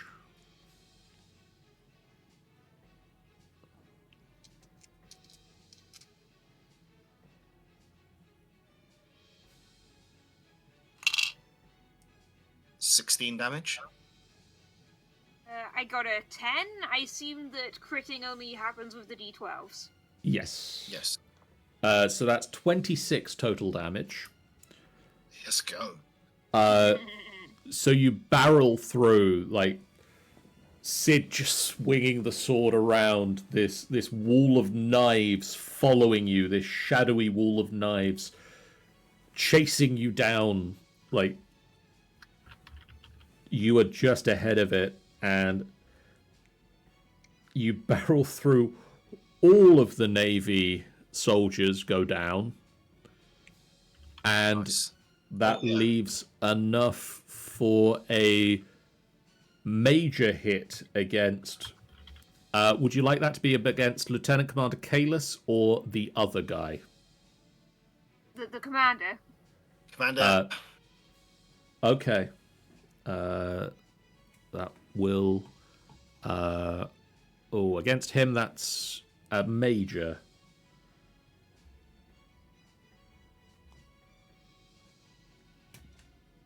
Okay, but now I get an action. You don't want an action. Oh, okay. On our turn, could I have used my Guardian Hope to clear 3 armor slots? Yes. Because I spend 3 hope to do that. And how much hope did I spend for the team attack? It would have been 3. Fine, I'm out of hope. There's no hope. There's no hope. Lieutenant Commander Kalis is going to activate and use their Clear the Decks action, which allows them to make an attack against someone within very close range, which is going to be Sid. Bring it. Sid, that is a 21 to hit. How is he doing this? All right, go on. That was a 19 on the dice. Severe damage. No. That was a 19 on the to hit dice. I haven't rolled the... Oh. I'm going to now roll the damage dice. 47. It's... Unfortunately, it is more than the other number. 26 halved to 13 because you're unstoppable. 13. Ooh. Thank Christ for unstoppable. Yep. Still major damage. Oh, Yeah. oh wait, I think can I... Because it says increase your armor score by your proficiency. Do I still have to mark my armor slot to get that up? Or is it automatically... Your Because my- armor score will be 6. You have to spend an armor Yes. slot to reduce the damage by that amount. Oh, okay. So you're reducing it by more. Yes. So I will spend an armor slot. And what was the number again? Sorry. So it would have been 13 before you reduced it. I will spend 3 armor slots to get that to 9. Okay. Which is minor damage. So I take 1 hit point. Or else I would have been dead. Otherwise. Sorry, three 3 armor slots would reduce it by 6 each time. Oh, 6 each time. Oh, I've been doing this wrong the whole time. So, beach. I know. So I spend 1 armor slot. Oh my gosh. Okay. So Thank you. Kalis lowers their shoulder and charges at you, and you take the brunt of this, and you're just pushed back about 10 feet as they just shove you with all of their might. But you take minor damage, and I'm going to get another activation because I had 2 action tokens. And the other tough who is on the deck of the ship is going to swing at... we're going to go with Rhyme with their cutlass. Rhyme, that is a 17 to hit. Yeah, that hits. That is going to be... Oh dear. 20 points of physical damage. Okay. Let's figure out how many charm I need to spend. Okay. All of it. No. Okay, 1 brings it down to 17, 2 brings it down to 14. Does it have to be at or below the... How much damage Below does the it do if it's threshold. at? Then I'll spend 3 armor to bring it down to 2 damage. Okay. And then it is back to you guys. Gosh, are we on the ship yet? I am. One of you is... Don't worry, I'll live on in your names.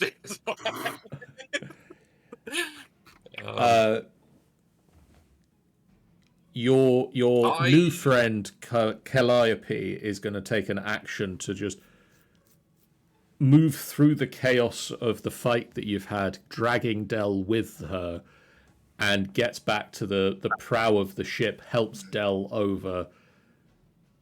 And actually, I'm going to use one of her abilities that she would have used against you guys to shoot a grapple shot. Oh, no, that's how she gets across the ship. Sweet.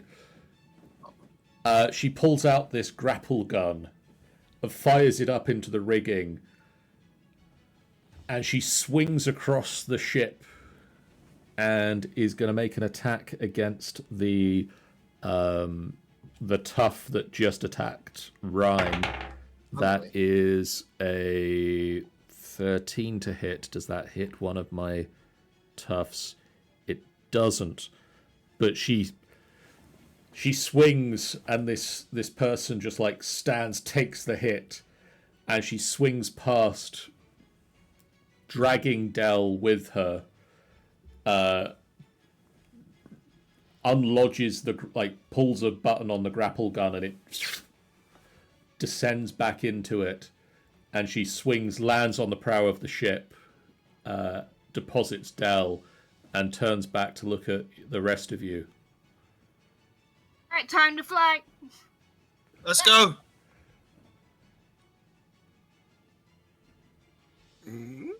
Okay, so I'm gonna. So you're just legging it, basically. Yeah. It seems Oh, like yeah. we're done here. Okay. It's seeming with how hard these guys are hitting, discretion is the better part of valor. Oh yeah. You leg it. You fly. You charge. You do whatever it takes to get away from the pirates. You are the pirates now. The pirates now. To get away from the navy. And you retreat to the Crimson Cloud, and as you get off the ship, Sid, you just turn back to pull the grapple hooks out of the Windfall, and the Crimson Cloud disengages and pulls away.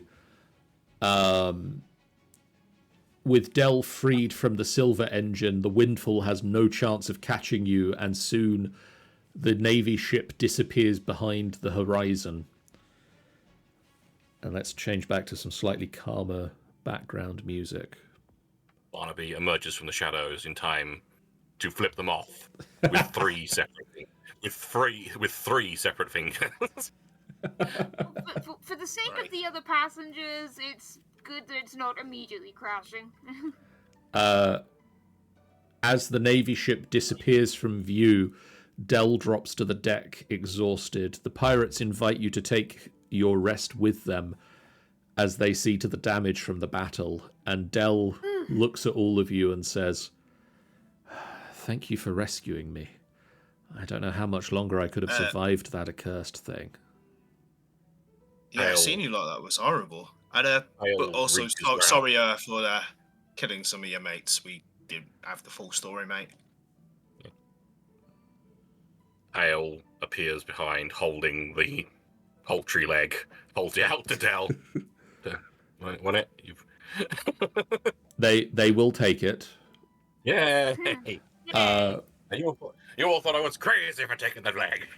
A short while later, as you start to like catch your breath, Calliope thanks you and promises to deliver you to the destination that you had in mind. But first, she says, I have an offer for you. Kane is looking for Captain Key's treasure, but we plan to beat him to it. Would you care to join us? I mean, we still need to get paid for a gig somehow, I would expect a larger cut than we would with the Navy.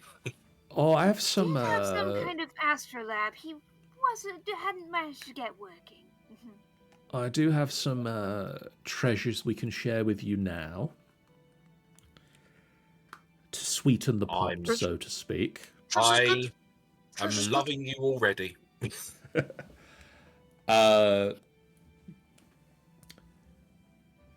Dell brings out a chest and places it down in front of you. In it, there are 3 leaf amulets,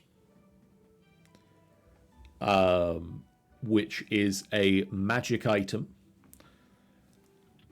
You touch the amulet to your lips and prevent all fall damage you are about to take. Ooh. Shrugging in favor. They also offer you each a tier 2 weapon. Ooh. Yes. Now, unfortunately, they've given me the tier 2 weapons that they would give the pre-generated characters, and we're not playing those ones. All those are dumb. But what I will say is that I think, Rhyme, you would probably take the Siphoning Jewel Staff, which is a tier 2 magic weapon.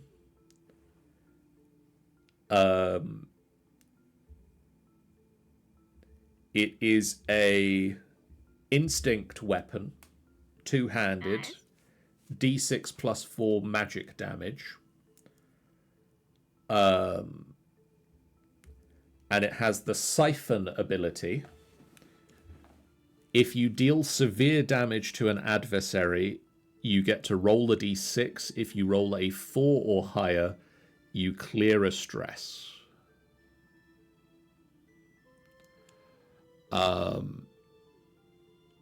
Sean. Hi. Would you like a bow or a whip?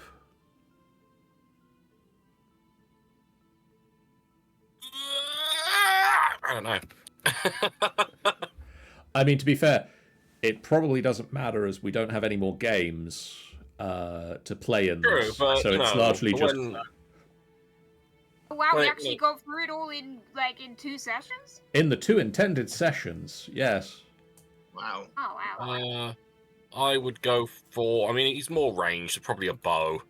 Okay, so you get the fine hair bow. It is a agility weapon that has a range of very far. Deals a d6 plus 5 physical damage. And it is reliable, which means you have a +1 to attack rolls. Why don't they just do a d6 plus 5? No, that's the damage. Never mind. Yes. And Sid, would you want a battle axe or a broadsword? Oh. I have a broadsword already. Okay, so the upgraded broadsword is an Uruk broadsword. Uruk. It is a D8 plus 3 physical damage, two-handed finesse weapon. It has the deadly ability. Oh. When you do severe damage, you deal 1 extra HP. Oh! I'll have a bit of that.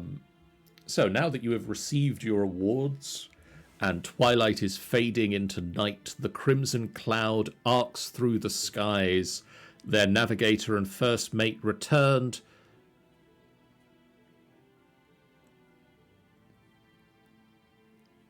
You've made an ally of the pirates, but found yourselves an enemy of Commander Kane and at least some of the Royal Navy. That is where we're going to end tonight's session. They will always remember that this was the day that they almost caught. Barnaby, Brett, Spencer, Jean, Lawrence, Barry, Clarence, Derek, Lloyd, Hubert, Norris, Christian, Gage, Manuel, Randall, Brian, Tom, Rodney, Marshall, Stanley, Richard, J, Ralph, Josiah, Dwayne, Swip. Well, I might remember some of that at least. I'm just Sid.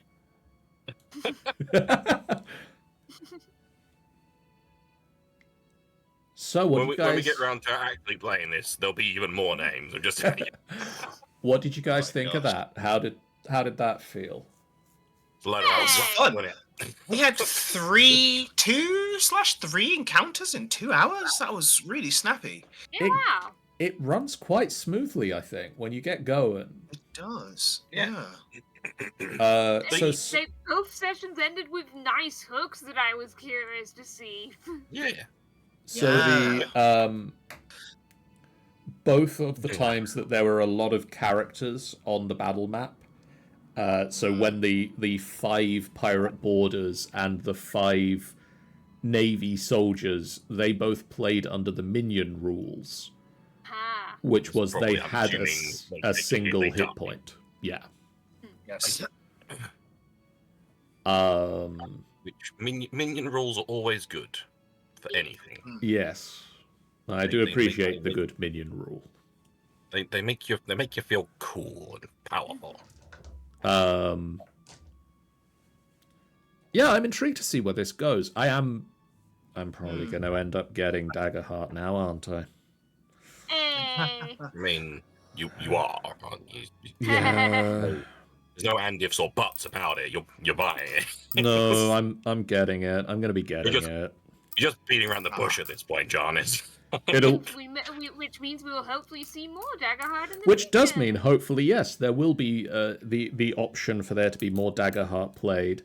I imagine that if I don't get it beforehand, it might be a UK Games Expo purchase, because that seems the sort of thing that's a sensible thing to buy at UK Games Expo. I imagine they'll be there.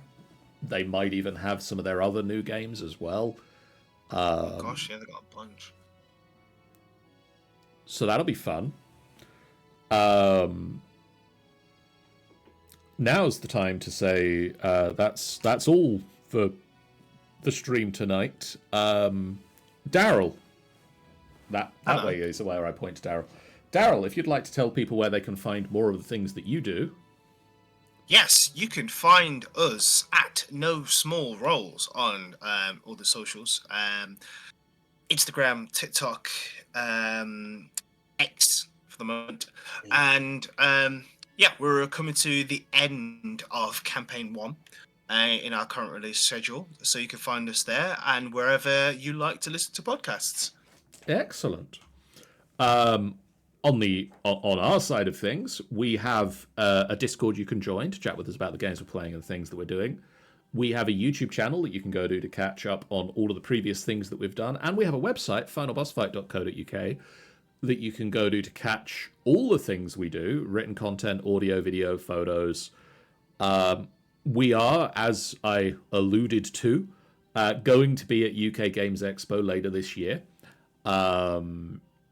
We have slightly shifted our plans for what we're going to be bringing, but this is the first stream that we've had since I've shifted those plans. So let me make the fun announcement that this UK Games Expo, we are going to be selling the Tamranor Adventurer's Guide to Haven's Coast and Wind's Furrow, a campaign setting taster, a little section of our campaign setting, Tamranor, to give you a small idea of some of the regions that we've invented. It's going to be interesting. It's going to be a thing to read and to hold and to have, and also probably available in PDF format. We won't be able to sell a PDF at the show because that's not how PDFs work. But we're also going to be there with Traveller's Trinkets and with Franny Annie Crochets.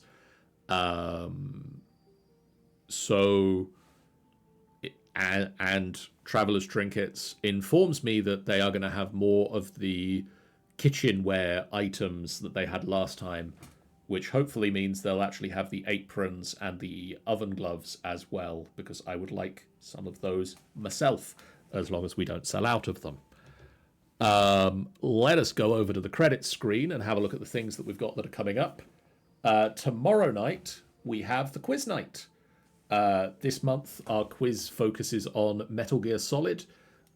We have a general knowledge round. Metal Gear. Egg. Aha, indeed. The la la lu la lo. You say the Patriots? I smuggled in my cigarettes in my stomach. Sorry. The general knowledge quiz.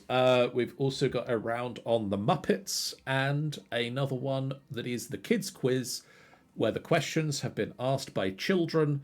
Will that make them any easier? Tune in tomorrow to find out. On Sunday, Rime of the Frost Maiden continues as the group make their way through Ithrin. They are taking a second long rest within the town outside the observatory, so tune in to find out what happens both during the long rest and also after the long rest as they explore the observatory and continue to try to find the strange things that are happening within the town. Monday, there'll be a stream or not. Tune in to find out or don't. Advertising. I'm doing it wrong. We'll stream something probably, unless something comes up, in which case we won't. Wednesday next week, I'm really hoping that we get to play some more Minecraft. I missed playing it this week. But yeah, the thing that I said where things came up. Tune into our socials to maybe find out.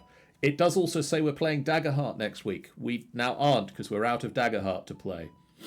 So we won't be playing Daggerheart again just yet. Until we do.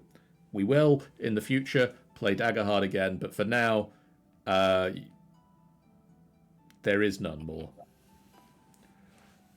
When there is, we will. But when there is, we will. And I'm not going to do what I did on Tuesday and finish the stream now.